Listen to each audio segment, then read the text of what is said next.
Hello दोस्तों, आप सभी का स्टडी विद कॉन्सेप्ट चैनल पर बहुत बहुत स्वागत है। और साथ ही स्वागत है आपका पीटी 365 प्री के लिए, करंट अफेयर्स के लिए। और ये काफ़ी इंपॉर्टेंट है। इसमें ऑलरेडी आपको डिस्कशन किया जा चुका है। पॉलिटी कंप्लीट हो गई हमारी ऑलरेडी। पॉलिटी हो गई, इसके साथ साथ एनवायरनमेंट हो गई है, और कल्च आर्ट एंड कल्चर है वो हो चुकी है कंप्लीट।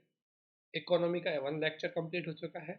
अब आईआर इकोनॉमी कंटिन्यू चलेगी। आईआर को आपको करवाते हैं। आईआर में बेसिकली जो आईआर है इंटरनेशनल की अगर मैं बात करूँ, इसका पीटी में अगर मैं बात करूँ पीटी के लिए, तो बेसिकली किस तरीके से क्वेश्चन आते हैं वही हमें इसमें देखना है।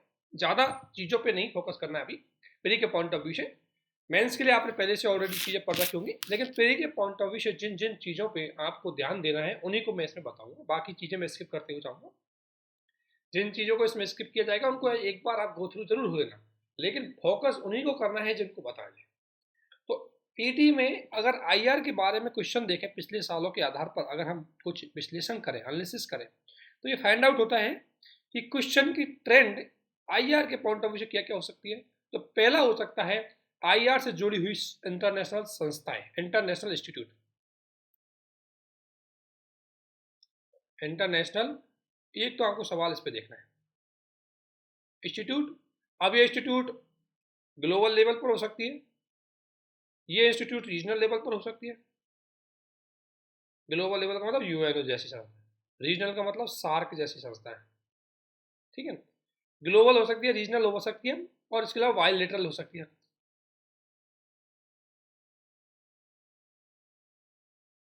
ठीक है ना। या ट्राइलैटरल, मतलब ये दो पक्षीय त्रिपक्षीय संघर्ष हो सकती है। एक तो इंटरनेशनल कोई इंस्टीट्यूट, कोई संस्थाएं, कोई संगठन, ऑर्गेनाइजेशन, इसको दूसरा शब्द ऑर्गेनाइजेशन। इस प्रकार से एक तो ऑर्गेनाइजेशन से जुड़ा हुआ क्वेश्चन पूछा जाता है, और इसमें क्वेश्चन का ट्रेंड होता है कि कौन कौन से कंट्री इसके पार्ट है। ये चीज आपको एक तो अच्छे से याद रखनी है। बेसिकली इस बार G20 काफी हाईलाइटेड है। G20 के कंट्री कौन कौन से आते हैं वो आपको जरूर देखना है। तो एक तो आईआर में क्वेश्चन आपका करंट अफेयर्स का आएगा, वो होगा इंटरनेशनल इंस्टीट्यूट या ऑर्गेनाइजेशन से जुड़ा हुआ। ठीक है ना। दूसरा क्वेश्चन होता है ज्यादातर है कोई डिक्लेरेशन। डिक्लेरेशन, कोई घोषणा पत्र हुई हो, उस घोषणा पत्र से जुड़ी हुई कोई टर्मिनोलॉजी, कोई एग्रीमेंट, ये आपके आईआर के क्वेश्चन बनते हैं जो प्री में आने की संभावना होती है, जो करंट में रहे होते हैं। तो वो चीज आपको अच्छे से देखनी है कि अगर किसी प्रकार का कोई आयोजन हुआ है, उस आयोजन में कोई डिक्लेरेशन हुआ है, तो उसके दौरान क्या क्या उस डिक्लेरेशन किससे जुड़ा हुआ है, उसके क्या प्रोविजन है, और कौन कौन से देश उस डिक्लेरेशन में जुड़े हुए हैं, उनके बारे में आपको पता होना बहुत जरूरी है। उनसे आपका क्वेश्चन बहुत ज्यादा आता है। इसके अलावा हाईलाइटेड जगह, हाईलाइटेड अगर जगह की मैं बात करूं, तो हाईलाइटेड जगह कोई जगह, कोई शहर का नाम, कोई क्षेत्र का नाम अगर हाईलाइटेड है, करंट में है, इसे हम दूसरे शब्दों में बोले तो मैपिंग। करंट की जो मैपिंग जो इंटरनेशनल रिलेशन के दौरान हम पढ़ेंगे, वो मैपिंग से जुड़े हुए क्वेश्चन आपसे जरूर पूछे जाते हैं। इस क्वेश्चनों की ट्रेंड होती है 2 से 3 क्वेश्चन आपसे पूछे जाए। तब ऐसे डिक्लेरेशन से संबंधित 1 से 2 क्वेश्चन हो सकता है आपका, और ये संस्थाओं से संबंधित 1 से 2 क्वेश्चन हो सकता है। इस तरीके से यूपीएससी क्वेश्चन है वो प्री के पूछ रही है पिछले कुछ सालों से। तो जब हम इस आईआर की इसको पढ़ेंगे, तो आपको ये चीजें इस चीज में अच्छे से ध्यान रखनी है, इन्हीं को ही हम पढ़ेंगे। मैपिंग ज्यादा इंपॉर्टेंट है, उसको हमें करना है। और किन किन देशों में अगर किसी प्रकार, जैसे दूसरा, दो देशों के बीच अगर संबंधों को हम पढ़ेंगे सॉरी, तो उसमें केवल आपको ये ध्यान होना चाहिए कि ट्रेड में उनका कितना रिलेशन है ना। ट्रेड में क्या है, कोई एग्रीमेंट हुआ है, कोई आर्मी एक्सरसाइज हुई है, ठीक है ना, आर्मी एक्सरसाइज। तो इनके क्वेश्चन आपसे नॉर्मली पूछ जाते हैं। उन्हीं चीजों पे अभी हम यहाँ ध्यान देंगे। अभी हमें अंतर्राष्ट्रीय संबंधों का जो विश्लेषण है उसको प्री के पॉइंट ऑफ व्यू में नहीं पढ़ना है, वो मेंस का पार्ट है। तो ज़्यादा समय इसमें नहीं लगेगा, आपको इन्हीं चीज़ों पे फोकस करते हुए हमें इसमें आगे बढ़ेंगे।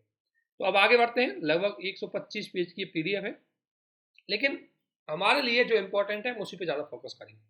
जैसे मैंने इसलिए ऑलरेडी आपको देखो, इसका अगर देखें तो ये है इंटरनेशनल विशेष लिस्ट सूची देखे अगर, तो लिस्ट में देखे अगर तो देखो जैसे भारत और चीन, ये क्या है, बेसिकली सारा पुराना है, कोई नया नहीं है इसमें। ये शिमला समझौता कोई आज की बात नहीं है, ये सीपेक आज की बात नहीं है, गिलगित क्षेत्र आज की बात नहीं है, ये पुराना है, सब बेसिक का पार्ट है, ये सब बेसिक है, कोई नई चीज नहीं है इसमें, ठीक है ना। ये रिलेशन सब बेसिक है, बस इसमें न्यू एग्रीमेंट हमें देखने हैं, ठीक है ना। इसी प्रकार ये इसकी लोकेशन देख ली, कच्चा तीबू द्वीप की लोकेशन कहाँ पर है, भारत अफगानिस्तान में। बेसिकली अगर आपने पहले से पढ़ी हुई चीजें हैं तो बेसिक में क्या एग्रीमेंट हो रखा है, मालदीव में क्या एग्रीमेंट हो चुका है, और ये इंपॉर्टेंट जगह ये आपको थोड़ा सा देखना है। प्लेसेज एंड न्यूज, ये आपका क्वेश्चन बन सकता है परी के लिए। तो भारत के पड़ोसियों के बीच में जो जगह महत्वपूर्ण रही है वो इसमें आएगी। इसी प्रकार से दक्षिण पूर्वी एशिया के साथ देखेंगे तो वही म्यांमार, वियतनाम, थाईलैंड, ये करंट में रहे। तो इनमें भारत का ट्रेड की स्थिति क्या है, भारत का आर्मी सैन्य अभ्यास क्या है, भारत का कोई न्यू एग्रीमेंट क्या है, वो करंट की चीजें आपको पॉइंट याद रखना है, ज्यादा नहीं जाना है डीपली। और जगह इसी प्रकार पश्चिम एशिया में चीजें हो गई, ये आपको इतनी चीजें देखनी है, ठीक है ना। ये इसी प्रकार मध्य एशिया की चीजें, तो ये आपने पहले से पढ़ रखा है। जैसे पूर्वी आर्थिक मंच क्या है, ये आपको पता होना चाहिए। जनेवा कन्वेंशन क्या है, बेसिकली इसके बारे में थोड़ा सा पता होना चाहिए, जनेवा कन्वेंशन होती क्या है। रूस यूक्रेन डिस्प्यूट में इसका क्या रिलेवेंट है, थोड़ा सा। भारत तुर्कमेनिस्तान के रिलेशन क्या है, चाबार पोर्ट बहुत दिनों से है, तो आज की बात नहीं है Chabahar port. Places in news इसमें देखना है। आईएनएसटी कोई आज का टॉपिक नहीं है, आईएनएसटी आपका बेसिक का टॉपिक है, बेसिक में ऑलरेडी इसको डिस्कशन किया गया है कई बार। इंडो पैसिफिक रिलेशन बात के देखें तो सेम, कोई ऑस्ट्रेलिया, जापान, यूएसए, इनमें न्यू एग्रीमेंट कोई हुआ हो उसको हमें देखना है, पुराने चीज़ों पे सवाल ज़्यादा नहीं पूछे जाते, ठीक है ना। भारत यूरोप में देखेंगे तो बेसिकली थोड़ी थोड़ी चीज़ें हैं। भारत अफ्रीका में मॉरिशस के साथ बेसिकली थोड़ा सा देखना है। और ये है आपका इंटरनेशनल इंस्टीट्यूट एंड ऑर्गेनाइजेशन, यहाँ से क्वेश्चन यूपीएससी पूछती है। यूएन महासभा क्या है, यूएनएससी क्या है, यूएन, इनका स्ट्रक्चर जरूर देखना है, इनका क्या स्ट्रक्चर है, क्या डिसीजन मेकिंग अथॉरिटी होती है इनकी, ठीक है ना, और इनके कार्य क्या होते हैं, और कौन से देश इसमें शामिल होते हैं, ये आपको देखना है। क्वेश्चन यहाँ से यूपीएससी 2 से 3 बना सकती है आपके प्री के लिए। पिछली बार इनसे पूछा है, आपका यूएनओ के प्रस्तावों से संबंधित क्वेश्चन पूछे हैं, ठीक है ना। ये G20 देखना है, Quad, SCO, SAARC, BIMSTEC, NATO, ASEAN, NDB, G7, इनमें कौन कौन से देश शामिल है ये आपको पता होना चाहिए। ये कौन कौन से देश है, इनका उद्देश्य क्या क्या है, ठीक है ना। और ऐसे कई संगठन जिनका भारत सदस्य नहीं है, मल्टीलेटरल, वो आपको देखना है। इसके अलावा ये कॉन्सेप्ट है, इसमें ज़्यादा चीज़ें नहीं है, इसमें बहुत कम चीज़ें आपको स्किप करनी जाता है, इसमें भी ज़्यादा चीज़ें स्किप करनी है। एक लास्ट में आपको सेंड, ये चीज़ है जो आपको प्री में के लिए इंपॉर्टेंट है, तो उन्हीं को हम इसमें देखेंगे। तो पहला है, स्टार्ट करते हैं हम स्टार्टिंग से, भारत और उसके पड़ोसी। अब देखो भारत और पड़ोसियों के बीच में कोई नई बात तो है नहीं है। पहला भारत और चीन की बात करते हैं। तो भारत और चीन में अपनी सीमा को लेकर के हमारा हमेशा विवाद रहा है, वही विवाद यहाँ पर रहा है। आप सभी जानते हैं भारत और चीन के बीच में जो सीमा है उसको बोलते हैं लाइन ऑफ एक्चुअल कंट्रोल, ठीक है ना। और पाकिस्तान के बीच में है उसको बोलते हैं लाइन ऑफ, ये तो एक्चुअल कंट्रोल है, और एक है line of control. LOC Pakistan में है, एलएसी चाइना के साथ लगती है हमारी, ठीक है ना। चीन का सीमा विवाद बहुत पुराना है, इसको तो छोड़ो, इसमें आपको ज़्यादा ध्यान रखनी है, बहुत पहले का चल रहा है। आपको यहाँ इंपॉर्टेंट चीज़ ये मैपिंग है, ये आपको ध्यान रखना है, यूपीएससी क्वेश्चन यहाँ से उठाएगी। जैसे एक बार क्वेश्चन यूपीएससी ने पूछा पांगोंग जो ये झील की लोकेशन क्या है, ठीक है ना। तो ये जो लोकेशंस आपको मैप में दिख रही है देखना है। जैसे आपको एक तो ये हाईलाइटेड है दौलत बेग ओल्डी, ये इसकी लोकेशन देखना है, ये नॉर्थ में है। पांगोंग क्यों, ये यहाँ पर लद्दाख के इधर की साइड। इसी प्रकार ये चुम्बा घाटी, ये ऊपर की साइड है सिक्किम की साइड। ये नाथुला सिक्किम में और इसके साथ है, ठीक है। इसी प्रकार से अरुणाचल प्रदेश में ये जगह है, तवांग, कामिंग, और ये बलांग केबुतु। केबुतु आपको पता है सबसे दूर का लोकेशन है, बलांग आपकी इसके अरुणाचल प्रदेश में। तो ये आपको जो जगह मैपिंग में दिख रही है, ये आपको एक बार देखना है, ठीक है ना। चीन के साथ हमारी सीमा देखनी है कि चीन के साथ हमारी सीमा लगभग 34 से 88 किलोमीटर लगती है, और कौन कौन से देश है जो चीन के साथ, मतलब स्टेट है जो चीन के साथ सीमा लगाते हैं, ठीक है ना। चीन के साथ भारत के अगर विवादों को देखें हम तो 3 लेवल पे विवाद है। एक है पश्चिमी, जो स्पेशली आपका ये लद्दाख वाला, ये एक है आपका मध्य, जो मुख्य रूप से उत्तराखंड वाले एरिया के पास गया, और एक है आपका अरुणाचल पूर्वी, ये अरुणाचल और सिक्किम वाला क्षेत्र। ये चीन के साथ हमारी सीमा के डिस्प्यूटेबल जगह है। अब इनमें बेसिकली थोड़ा सा कॉन्सेप्ट हम देख लेते हैं आगे का डिस्प्यूट क्या है। देखो लद्दाख वाले एरिया में अगर देखें दोस्तों, तो लद्दाख वाले एरिया में भारत जॉनसन रेखा को मानता है। भारत ने बोला है कि जॉनसन रेखा से संबंधित है। इसमें अगर जॉनसन रेखा की बात की जाए तो अक्साई चीन और जम्मू, ये ये सारे है, ये मुख्य रूप से किसका पार्ट है? भारत का पार्ट है, ध्यान रखना, है ना। जबकि चीन इसको नहीं, चीन इसकी जगह मैकडोनल्ड रेखा को मानता है, भारत मानता है जॉनसन रेखा को, और चीन मानता है मैकडोनल्ड, और मैकडोनल्ड रेखा के अनुसार अक्साई चीन चीन का पार्ट हो जाता है, ठीक है ना। तो ये विवाद है दोनों में। मध्यवर्ती क्षेत्र में कोई खास विवाद है नहीं है, मेन क्षेत्र पूर्वी, पूर्वी क्षेत्रों में अगर विवाद की अगर बात करें तो तवांग वाला एरिया को चीन अपना क्षेत्र मानने की बात करता है। तवांग जो अरुणाचल प्रदेश का पार्ट है, चीन बोलता है कि हमारा है, तो इसको लेकर के दोनों में डिस्प्यूट बना रहता है, तवांग ट्रैक को लेकर। तो बेसिकली यहाँ प्री के क्वेश्चन, तो प्री के क्वेश्चन इतने ही बनेंगे इसमें, बाकी आपको स्किप करते हुए जाना है। नेक्स्ट, भारत चीन के बीच सीमा विवाद बहुत पहले चल रहे थे, दोनों निपटाने के लिए 1993 में एलएसी पर शांति बनाए रखने के लिए एक समझौता हुआ। 1996 में बोला कि सैन्य क्षेत्रों में हम विश्वास बिल्डिंग करेंगे एक दूसरे के प्रति, आपस में कुछ इन्फॉर्मेशन शेयर करेंगे। 2005 में फिर विश्वास बिल्डिंग की बात हुई, 2012 में फिर बातें हुई, 2013 में फिर सीमा रक्षा संबंधित एक सहयोग हुआ भारत और चीन के बीच में। भारत और चीन के संबंधों की थोड़ी हिस्ट्री हम देख लेते हैं थोड़ा सा। आप सभी जानते हैं दोनों के संबंध ऐतिहासिक रूप से है। यहाँ पर पूरा चीन के यहाँ से होकर के पहले वो निकलता था अपना रेशम मार्ग, और रेशम मार्ग भारत का बड़ा ट्रेडिंग के लिए था, और इसके माध्यम से भारत, चीन के माध्यम से ही भारत ने पूर्वी एशिया में बौद्ध धर्म का प्रवास, बौद्ध धर्म में उसका प्रसार किया था। चीन के साथ हमारी सीमा देखें तो लगभग 3488 किलोमीटर की लगती है, जिसमें कौन कौन सी? पहला लद्दाख, दूसरा हिमाचल प्रदेश, तीसरा यूनियन टेरिटरी, चौथा उत्तराखंड, और चौथा है सिक्किम, और पांचवा है अरुणाचल प्रदेश। ये 5 भारत के, यानी कि 4 स्टेट और 1 यूनियन टेरिटरी भारत की सिक्किम के साथ, मतलब चीन के साथ क्या लगाते हैं? सीमा लगाते हैं, ठीक है ना। दोनों के साथ अगर ट्रेड की बात करें लगभग 135 बिलियन ट्रेड होता है, लेकिन भारत का घाटा ज्यादा है, क्योंकि भारत आयात ज्यादा करता है चीन से। लगभग $100 बिलियन का भारत का चीन के साथ घाटा है, जो किसी भी देश के साथ भारत का होने वाला सबसे बड़ा घाटा है। दोनों के बीच में कई एग्रीमेंट हुए, जिसमें एक है सिस्टर सिटी। सिस्टर सिटी यानी कि एक दूसरे को, मतलब उन दोनों का कहीं ना कहीं प्राचीन रूप से कोई इंटरनेशनल, प्राचीन रूप से कोई हिस्टोरिकल रूप से कोई रिलेशन है, उनकी कुछ चीज़ें समरूपता है, उनकी एक तरह से डेवलप, उनमें एक तरह से रिलेशन डेवलप करेंगे उसको लेकर। जैसे दिल्ली और बीजिंग दोनों क्या है? कैपिटल है। अहमदाबाद और गुआंगझो, बेंगलुरु ये, कलकत्ता कुनमिंग, चेन्नई क्वांगजू, ये सभी क्या है? सिस्टर सिटी है। इसी प्रकार से सिस्टर स्टेट की बात हो रही है, जैसे बोलते हैं सिस्टर प्रोविजन, तो गुजरात के साथ क्वामू, तमिलनाडु के साथ फुजियार, याद रह जाए, ठीक है। यूपीएससी इसमें क्वेश्चन ज्यादा पूछेंगे आपसे। बेसिकली ये स्टेटमेंट याद रखना है कि भारत का सबसे ज्यादा ट्रेड किसके साथ घाटा होता है।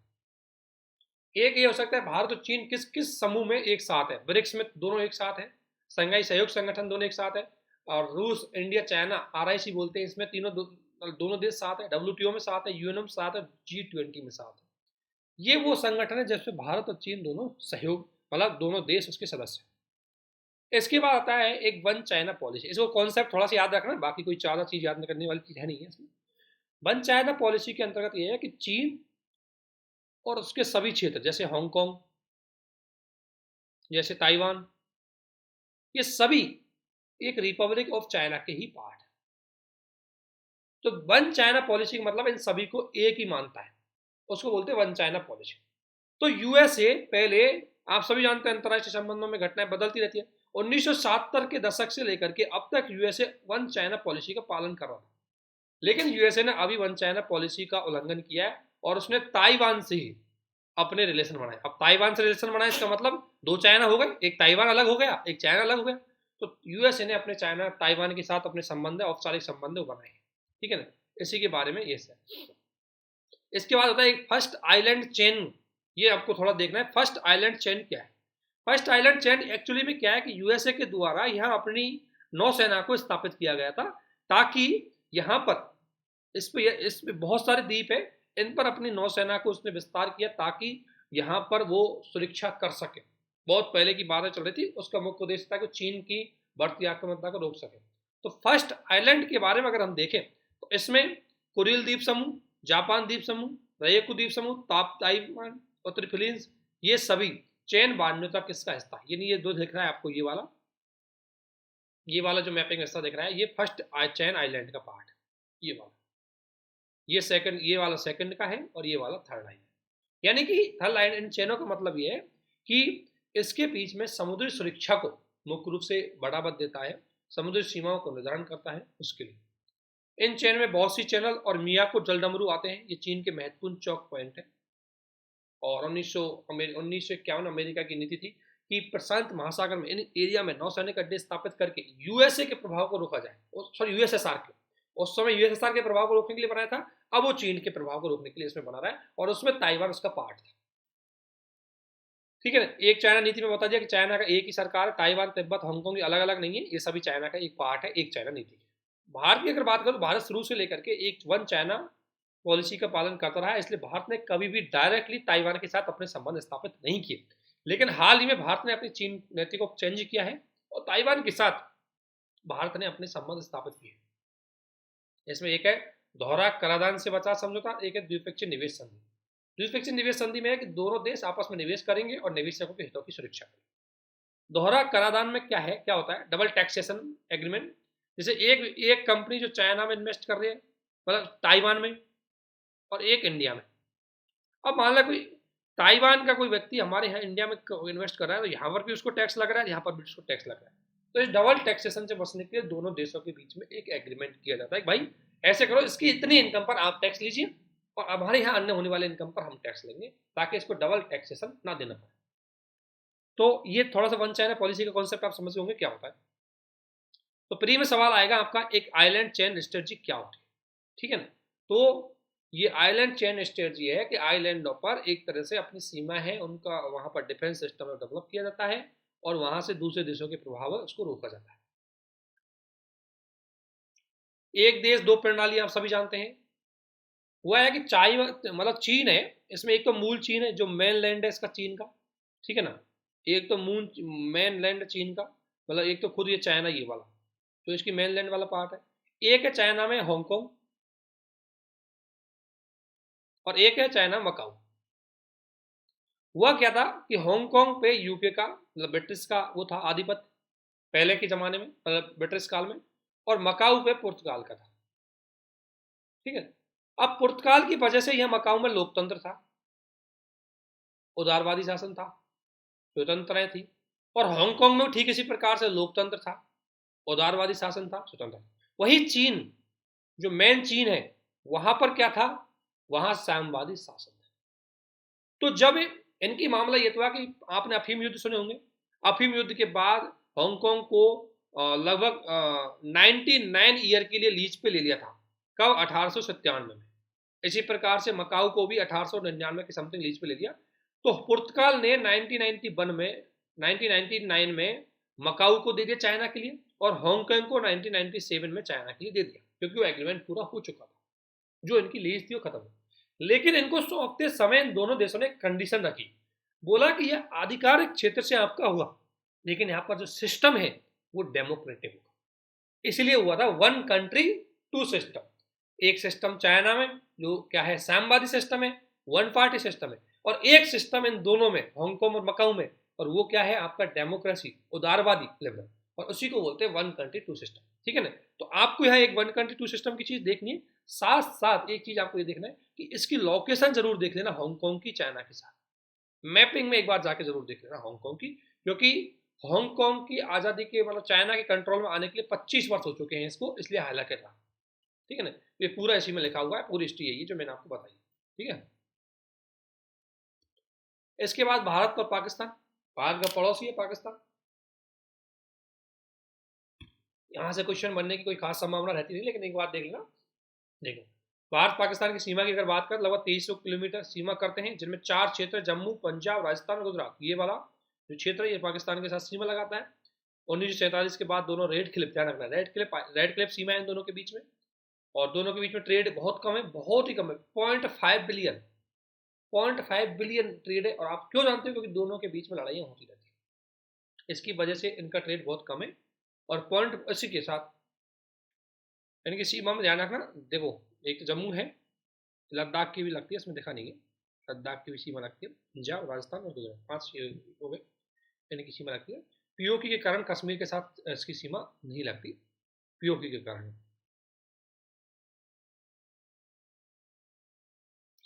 अगला अगर बात करें हम दोनों की, यहाँ एलओसी मैंने बोला था, एलओसी 2005 में इन्होंने स्थापित करी, 2009 से व्यापार चालू किया। करतारपुरा कॉरिडोर, आप सब जानते हैं, करतारपुरा कॉरिडोर में ये था कि भारतीय नागरिकों को पाकिस्तान के वहाँ एक वीजा फ्री कॉरिडोर डेवलप किया था, यहाँ से ठीक है ना, पंजाब से और करतारपुर के बीच में, कि यहाँ इस कॉरिडोर में करतारपुरा को जोड़ा गया था इससे, और इसका मुख्य उद्देश्य था कि भाई जो सिख श्रद्धालु हैं वो बिना वीजा वीजा फ्री इस कॉरिडोर के माध्यम से आ जा सकते हैं, उनको बार बार यात्रा के लिए वीजा नहीं लेना पड़ेगा। ठीक है, 2012 में दोनों वीजा समझौता किया ताकि वीजा को आसान बनाया जाए।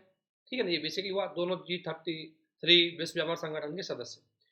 ठीक है ना, लेकिन दोनों में एक लड़ाई है इंडस वाटर ट्रीटी को लेकर, आप सभी जानते हैं। अब आपको यहाँ एक ध्यान रखना, सिंधु नदी, उसकी सहायक नदी, इनको अच्छे से देखना है मैपिंग में, ज्योग्राफी के अंदर। ठीक है ना, हालांकि सिंधु नदी चामयुंग से यहाँ से निकलती है, फिर ये कश्मीर में जाती है, कश्मीर के बाद फिर पाकिस्तान में जाती है, पाकिस्तान से फिर ये अरब सागर में गिर जाती है। ठीक है ना, ये इसकी बेसिकली है।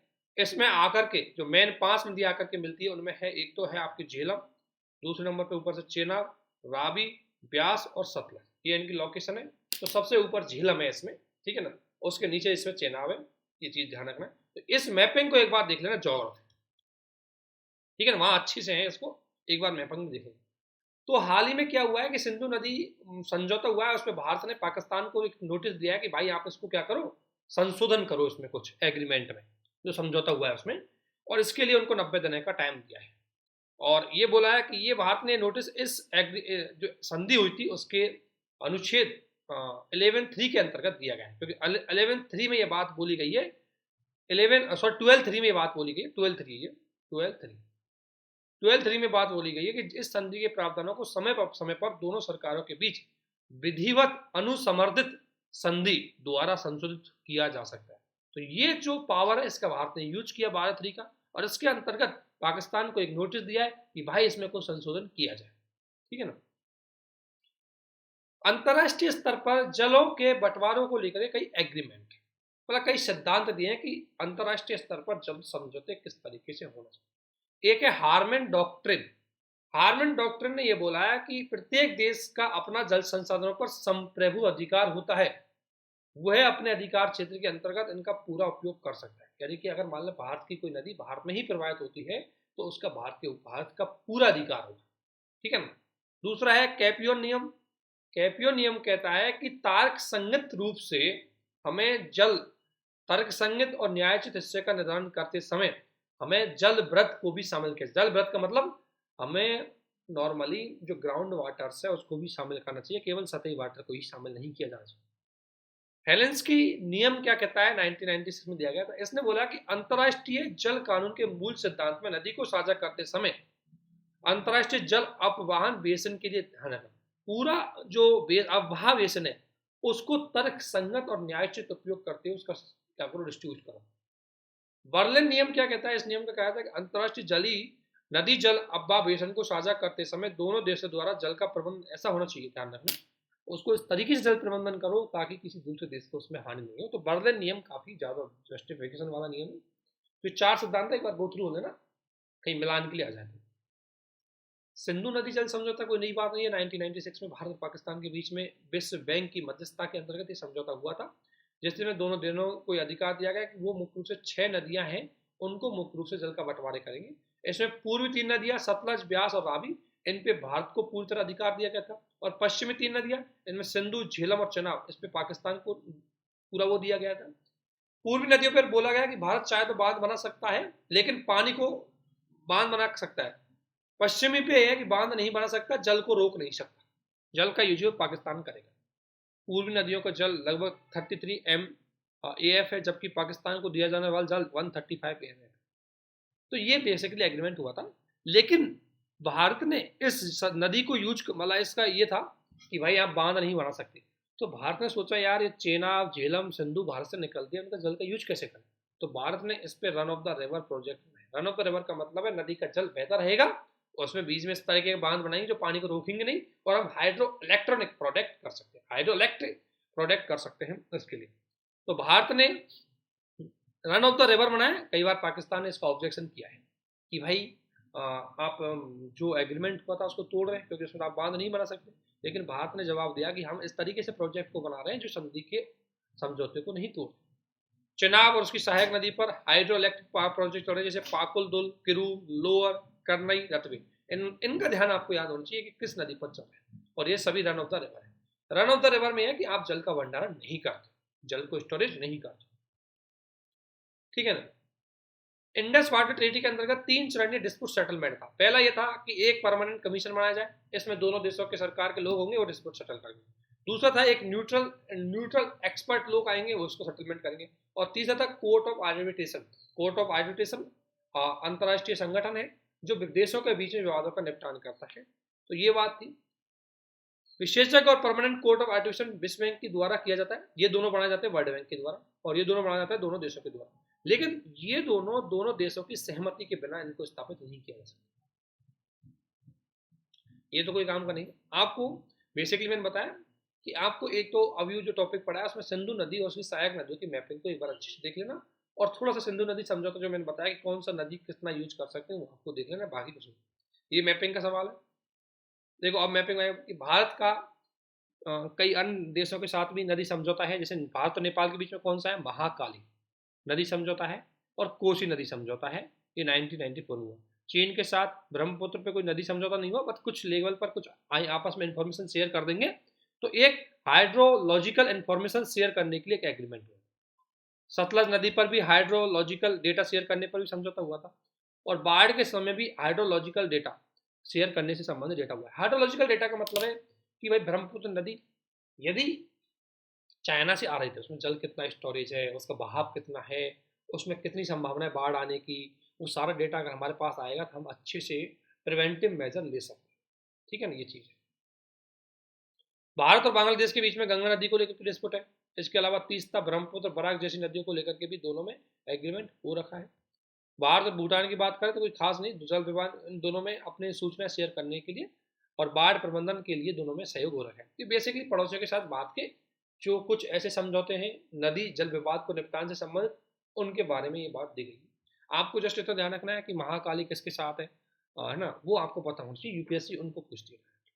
शिमला समझौता कोई नई साल नहीं है, बहुत पुराना है, 50 साल हो गए। 2 जुलाई 1972 को हुआ था, है ना।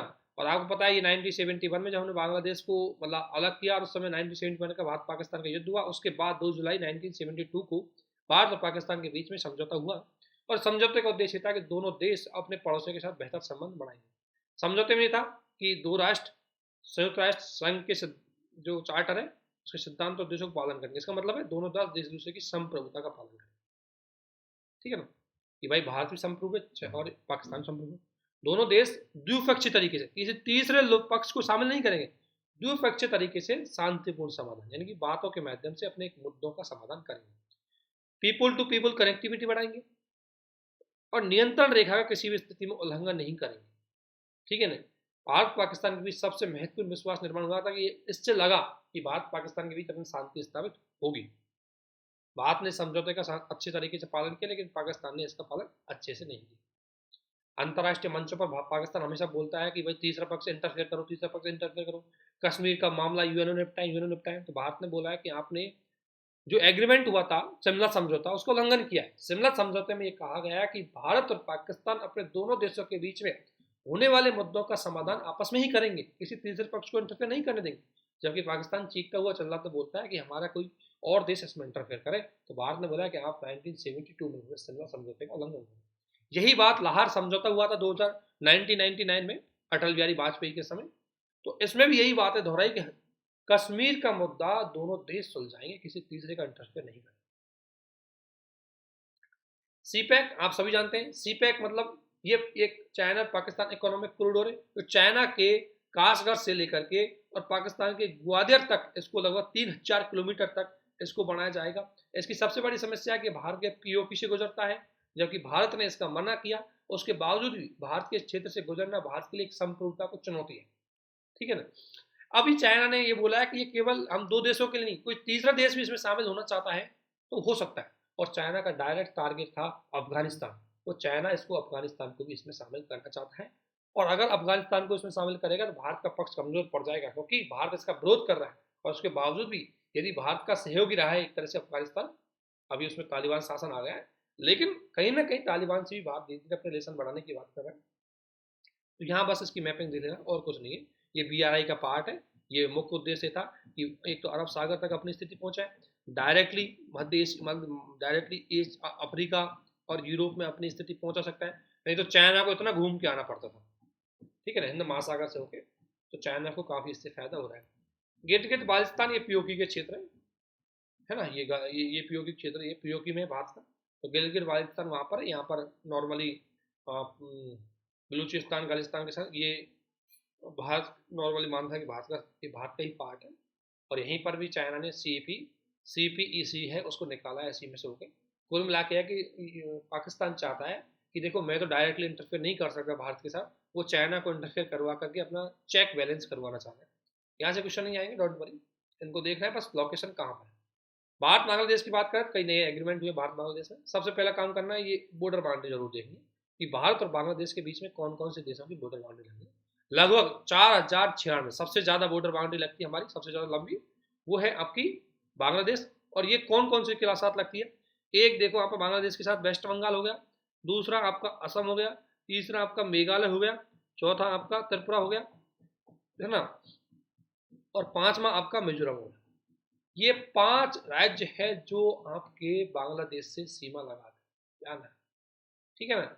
और बांग्लादेश दक्षिण एशिया का भारत का सबसे बड़ा व्यापारिक भागीदार, ये स्टेटमेंट यूपीएससी ने एक बार पूछा था, ध्यान रखना, है ना। बांग्लादेश भारत का दक्षिण एशिया में, भारत जो ट्रेड करता है दक्षिण एशिया में, चाहे श्रीलंका के साथ चाहे नेपाल भूटान के साथ, उसमें सबसे ज्यादा ट्रेड भारत के साथ करता है, बांग्लादेश के साथ दूसरा सबसे बड़ा भागीदार है, दूसरा सबसे बड़ा, ध्यान रखना।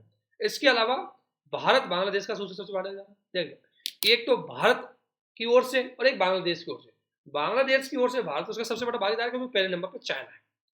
भारत की ओर से बांग्लादेश उसका दूसरा सबसे बड़ा भागीदार है क्योंकि पहले नंबर पर भारत शायद श्रीलंका या नेपाल के साथ करता है, ठीक है, तो दूसरा सबसे बड़ा भागीदार है। दोनों के बीच में $18 बिलियन का ट्रेड होता है। भारत ने line of credit, line of credit का मतलब एक तरह से संप्रभु ऋण है कि हम उसको देते हैं सस्ते ब्याज पर और दीर्घकालीन टाइम के लिए, वो हम इंफ्रास्ट्रक्चर काफ़ी चीज़ें डेवलप करेगा, उसके बाद रिटर्न करेगा लॉन्ग टाइम में। तो भारत ने $8 बिलियन का इन्वेस्टमेंट किया है, एक तरह से लाइन ऑफ क्रेडिट दी है बांग्लादेश को।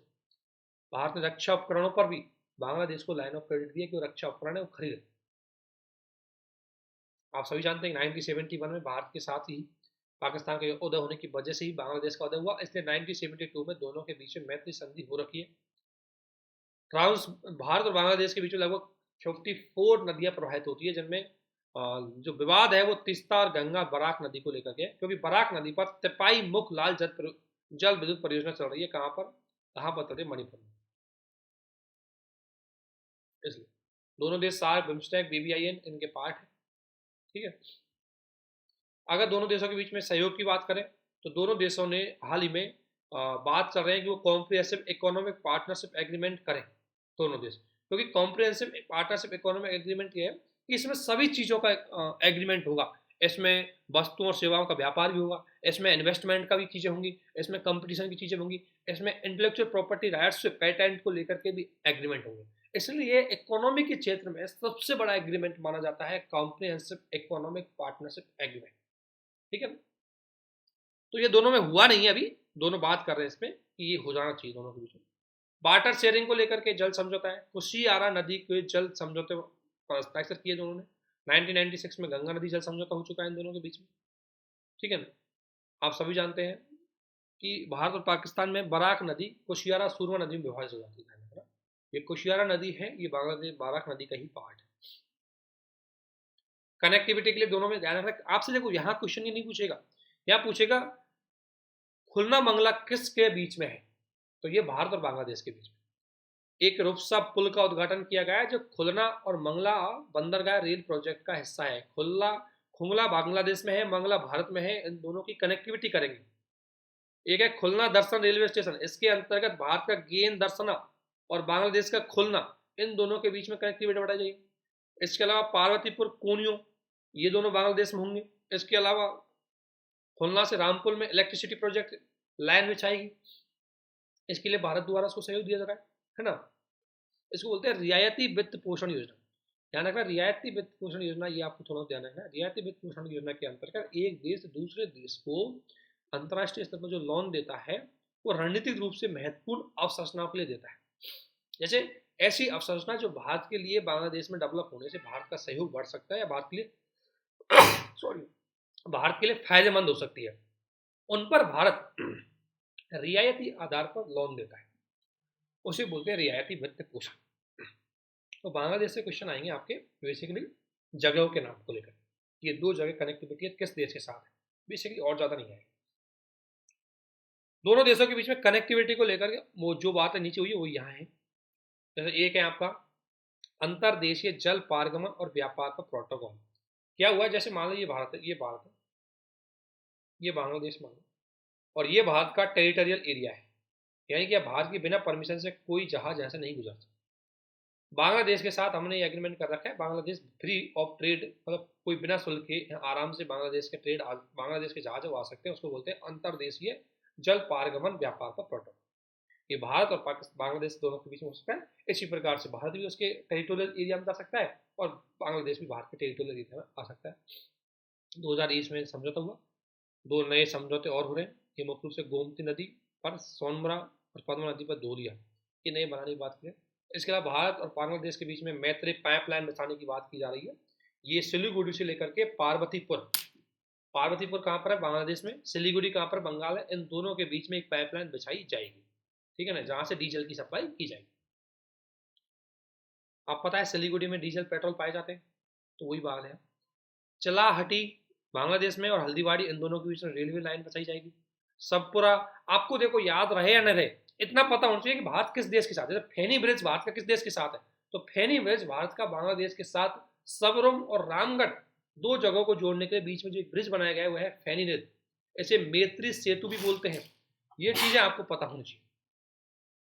चटगाम मोंगला बंदरगाह, चटगाम बंदरगाह और मोंगला बंदरगाह इन दोनों को जोड़ा गया है। भारत का उद्देश्य यह है कि डायरेक्टली, जो आप सभी जानते हैं कि भारत जो जाता था वो भारत को यहाँ से बंगाल से जाने के लिए भारत से इस रास्ते से होकर गुजरना पड़ता, अब भारत चाहता है कि डायरेक्टली जाए यहाँ से, इसलिए चटगाम बंदरगाह यहाँ हो जाएगा और त्रिपुरा है यहाँ डायरेक्टली, इसलिए दूरी भारत की कम हो जाएगी।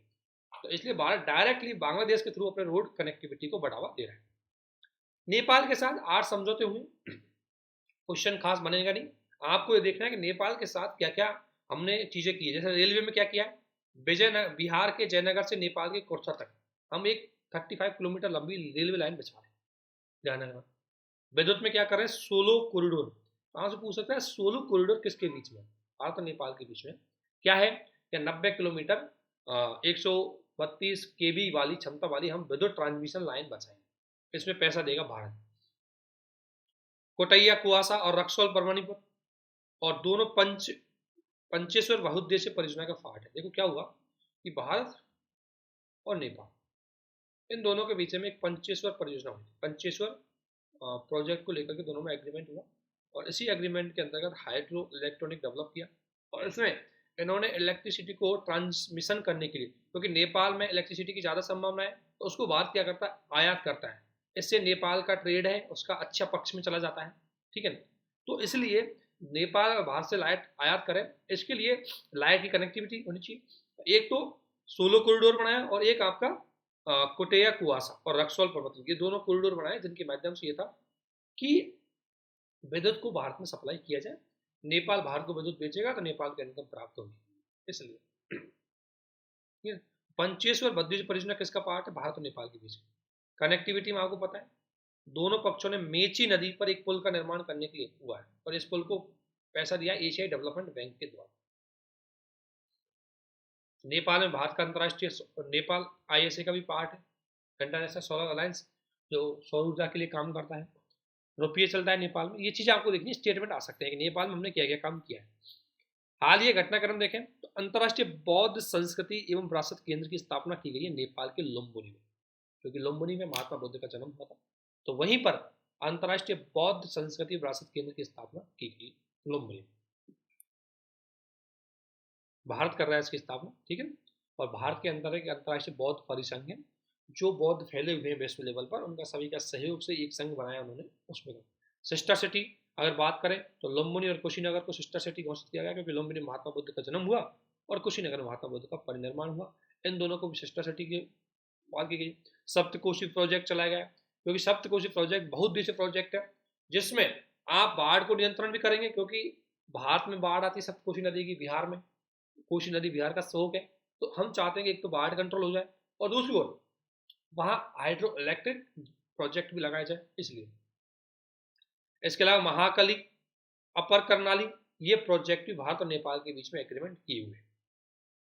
पश्चिमी सेतु नदियों पर भारत की प्रोजेक्ट चल रहे हैं। बस देखो इतना ज़्यादा नहीं जाना है, आपको देखना है कि सेतु नदी प्रोजेक्ट किस देशों के बीच में, भारत नेपाल के बीच में, है ना। इसके अलावा आपसे पूछा जाए कि महाकाली प्रोजेक्ट किसके बीच में है, तो भारत नेपाल में। ये जो एग्रीमेंट है ना, ये किस किस देश के बीच में, ये आपसे पूछा जाएगा परीक्षा सवाल। ये देखो, इसके अलावा जैव विविधता को लेकर के भी समझौता हुआ है, जैसे कंचनजंगा संरक्षण क्षेत्र। आपको पता है भारत और तिब्बत की सीमा नेपाल के पूर्वोत्तर कोने में स्थित है ये, तो इसलिए क्योंकि इसका कुछ पार्ट नेपाल में आता है, तो इसलिए ये ताकि इसका संरक्षण किया जा सके। तराई आई लैंडस्केप उत्तराखंड, उत्तर प्रदेश, बिहार जैसे राज्यों और नेपाल के निचली पहाड़ियों में लगता है। और पवित्र हिमालय क्षेत्र, जिसमें 74% नेपाल में है, 25% सिक्किम में, 1% इसमें क्या है, भूटान में। तो इनमें क्या है कि ये जो बायोडाइवर्सिटी के एरिया है, ये एरिया आपस में तीनों देशों में मतलब इसका सीमाएं जाती हैं, तो सहयोग के माध्यम से इनका संरक्षण कर सकें। क्योंकि जैसे कंचनजंगा क्षेत्र यदि भारतीय उसका संरक्षण करेगा और नेपाल की ओर से उसके संरक्षण पर ध्यान नहीं दिया जाएगा, तो उससे कोई फायदा होगा नहीं।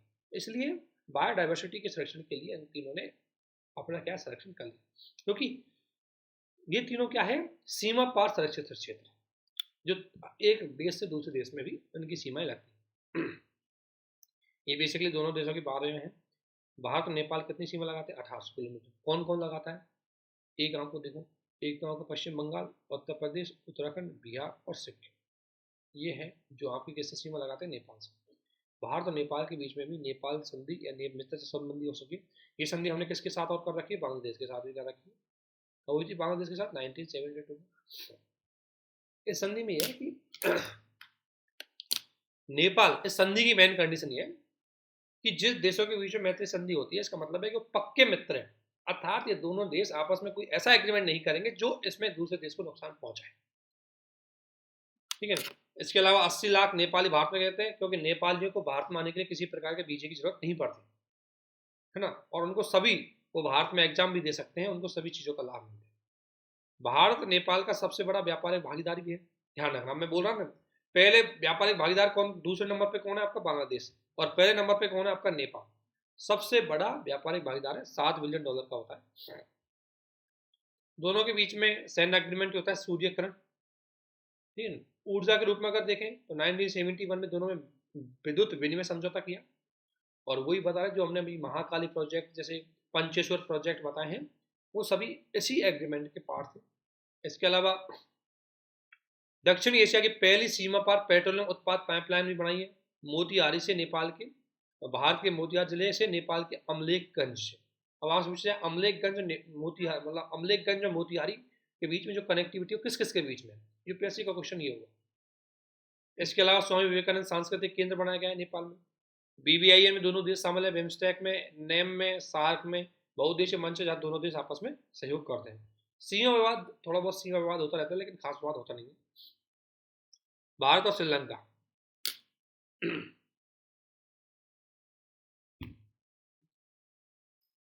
देखो हाल ही में भारत की एक बेल कंपनी है, भारत इलेक्ट्रॉनिक्स लिमिटेड, इसने श्रीलंका के कोलंबो में एक अत्याधुनिक समुद्री बचाव समन्वय केंद्र स्थापित करने के लिए एक एग्रीमेंट किया कि हम समुद्री सुरक्षा से संबंधित, समुद्री बचाव समन्वय केंद्र से संबंधित स्थापित करेंगे। कौन करेगा, भेल करेगा।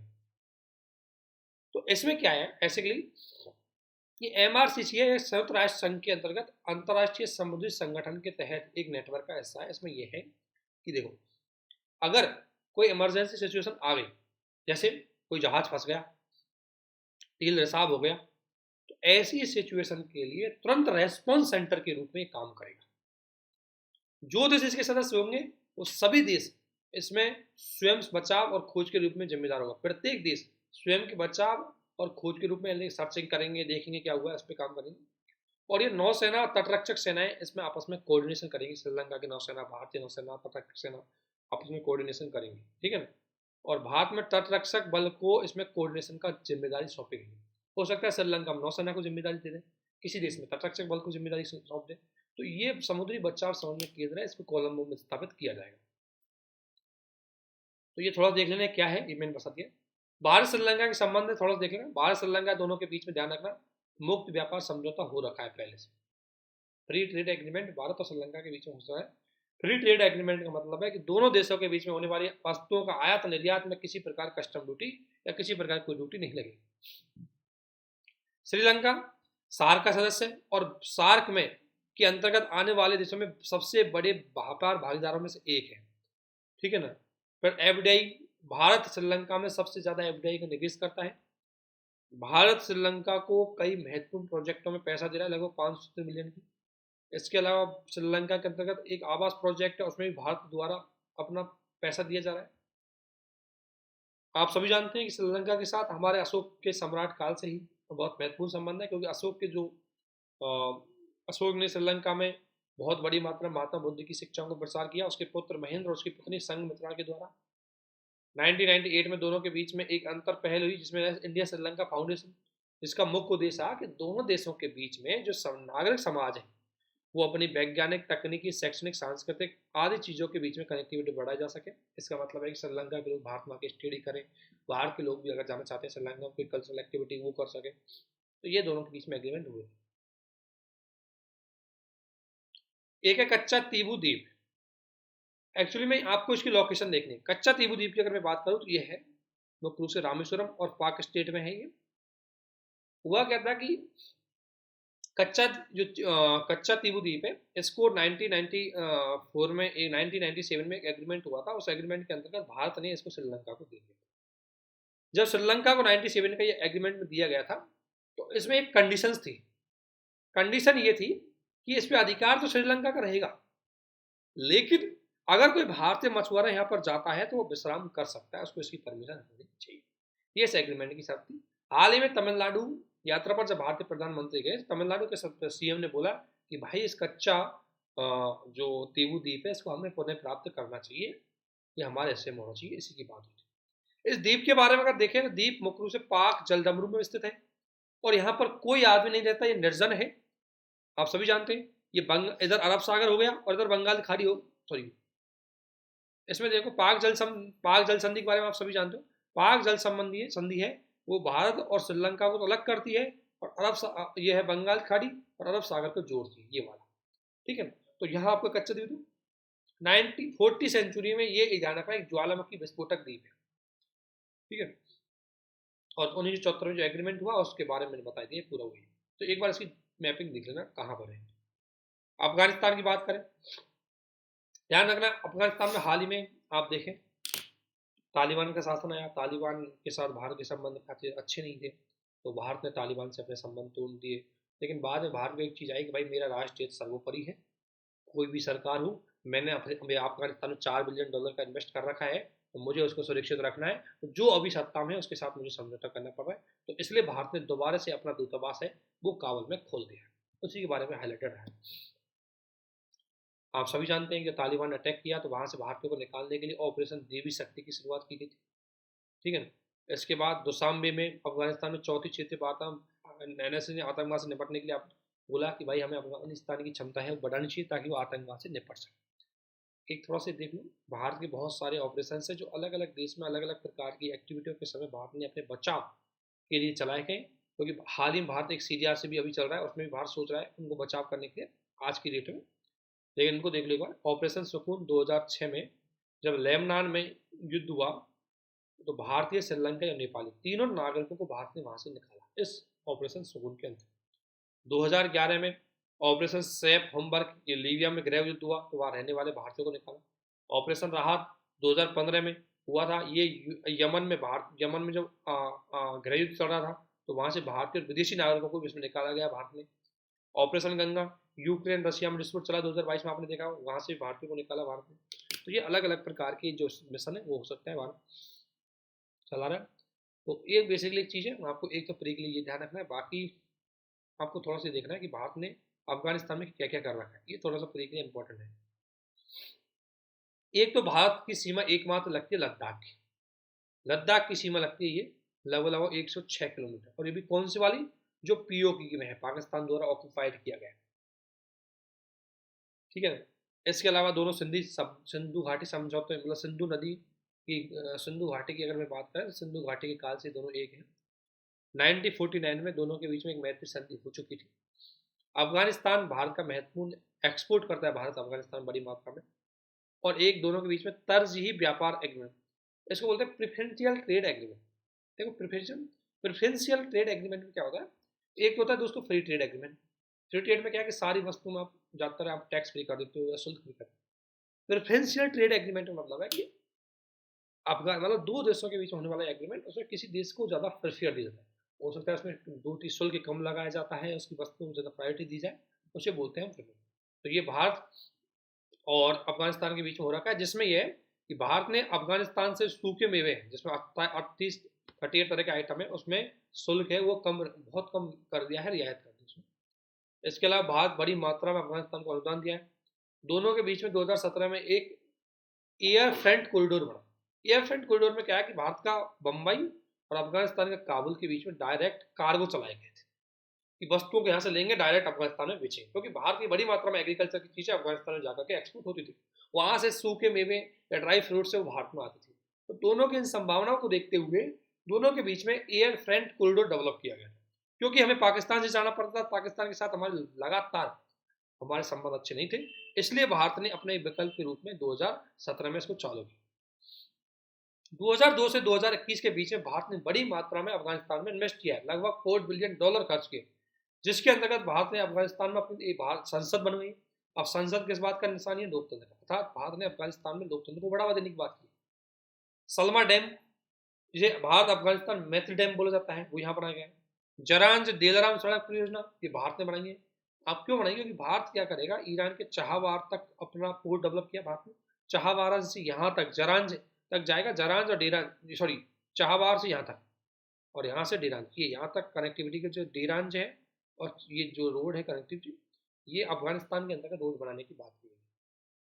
तो ये चहावार पोर्ट के जो प्रोजेक्ट है उसी का पार्ट था। तो बेसिकली इसमें ध्यान रखना है। इंडिया मालदीव की बात करें, दोनों में बहुत सारे एग्रीमेंट हुए अभी, और भारत इंडिया मालदीव में ग्रेटर माले कनेक्टिविटी प्रोजेक्ट पे काम कर रहा है। ग्रेटर माले मालदीव का एक बहुत बड़ा प्रोजेक्ट है, जिसमें मालदीव 3 अपने बड़े बड़े आइलैंड है उसको जोड़ने की काम करेगा, उसमें रेल का मतलब एक पुल फ्लाईओवर बनाएगा, उनको कनेक्टिविटी की बात करेगा। तो इन तीन आइलैंडों का नाम जरूर ध्यान रखना, ये 3 आइलैंड है किस देश में, एक बिलिंगली, गुलफियालू और थियालफोसी, आपसे पूछ सकते हैं कहाँ पर है, तो बेसिकली इतना ध्यान रखिए कि मालदीव। इसके अलावा भारत और मालदीव कोलंबो सिक्योरिटी कॉनक्लेव का भी हिस्सा है। कोलंबो सिक्योरिटी कॉनक्लेव क्या है, इंडिया, श्रीलंका, मॉरिशस और मालदीव, इन 4 देशों के बीच में हिंद महासागर में शांतिपूर्ण सहयोग के हेतु ये एग्रीमेंट हुआ था, ठीक है ना। तो कोलंबो सिक्योरिटी कॉनक्लेव है, इसमें 4 देश सामने, ध्यान रखना, भारत, श्रीलंका, मालदीव और मॉरिशस। इसके अलावा मालदीव की अट्टू सिटी में national college for policing and law enforcement का उद्घाटन किया है, भारत इसमें प्रोजेक्ट कर रहा है। आपको पता है थोड़े दिन पहले इंडिया मालदीव में एक बड़ा भारत के विरुद्ध एक कैंपेन चला था, इंडिया आउट। तो हाल ही के वहाँ के राष्ट्रपति के द्वारा इस कैंपेन को पूरी तरह प्रतिबंधित कर दिया गया। हुआ क्या था कि 2021 में भारतीय तटरक्षक बल के रूप में उथरू थियालफल्लू एक आइलैंड है, इसका एक पोर्ट है, वहाँ पर यह था कि भारत द्वारा मालदीव के तटरक्षक बल के लिए एक बंदरगाह विकसित करने की बात हो रही थी। तो चीन के कुछ लोगों ने भड़का दिया होगा कि यहाँ भारत आर्मी स्थापित करेगा, तो लोगों ने दुष्प्रचार किया, लोगों ने भारत के विरुद्ध बोला कि भाई भारत को यहाँ से भगाया जाए, भारत का निवेश घटाया जाए, तो उसे बोलते हैं इंडिया आउट। इंडिया आउट कहाँ चला था, ये मालदीव में चला था। दोनों के बीच में देखो भारत का दूसरा सबसे भारत मालदीव का दूसरा सबसे बड़ा भागीदार है, ध्यान रखना, मालदीव का हम दूसरे सबसे बड़े भागीदार, क्यों, क्योंकि पहले नंबर पर कौन है, चीन।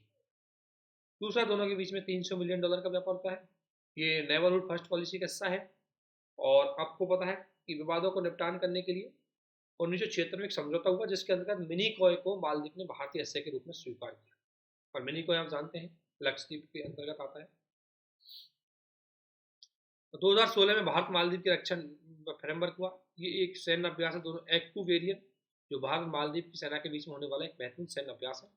मालदीव भारत के सागर प्रोजेक्ट का हिस्सा है। सागर का मतलब आप सभी जानते हैं कि जो भारत के जितने भी हिंद महासागर के तटीय क्षेत्र है, वहां पर भारत हिंद महासागर के जो जितने भी जो देश है, उनके साथ भारत अपने सुरक्षा और आर्थिक विकास से संबंधित काम करेगा, उसमें सागर है। अन्य महत्वपूर्ण देखें, एक है trans Himalayan multi dimensional connectivity. ये मुख्य रूप से भारत और नेपाल के बीच में हो रहा है, जिसके अंतर्गत भारत सॉरी चीन और नेपाल के बीच में, इसके बीच में चीन एंड नेपाल। इसका उद्देश्य है कि चीन नेपाल के साथ मल्टी लेवल कनेक्टिविटी की बात करेगा, जिसमें बंदरगाह होंगे, सड़क होंगे, रेलवे होंगे, विमानन होगा, कनेक्टिविटी होगी, मल्टी डायमेंशनल कनेक्टिविटी की बात, communication connectivity, road connectivity, rail connectivity, ये मुख्य रूप से इसका, इसके अंतर्गत मुख्य रूप से चीन के तिब्बत, क्यों चीन क्यों चाहता है, क्योंकि एक तो नेपाल को भी फायदा है कि नेपाल तो भाई इस तरह से चाइना से ट्रेड आसान हो जाएगा, भारत पे उसकी डिपेंडेंसी कम हो जाएगी।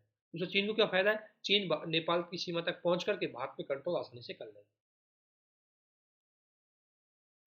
चीन की वैश्विक सुरक्षा पहल, ग्लोबल सिक्योरिटी इनिशिएटिव, ये चीन द्वारा की गई है, जिसके अंदर चीन क्या कहता है कि आप सभी जानते हैं कि चीन को रोकने के लिए बहुत सारे संगठन बनाए जा रहे हैं, जैसे एक हो गया क्वाड और एक हो गया आकुस। ये दोनों संयुक्त राज्य अमेरिका के नेतृत्व में चीन को बैलेंस करने के लिए बनाया है। तो चीन कह रहा है कि भाई दुनिया में मेरी इमेज बहुत गलत है, दुनिया में मुझे इमेज बनाई गई है कि मैं आधिपत्यवादी हूँ, मैं सत्तावादी हूँ। तो चीन अपने इस इमेज के विरुद्ध में एक ग्लोबल सिक्योरिटी इनिशिएटिव पहल बनाई चीन, ठीक है।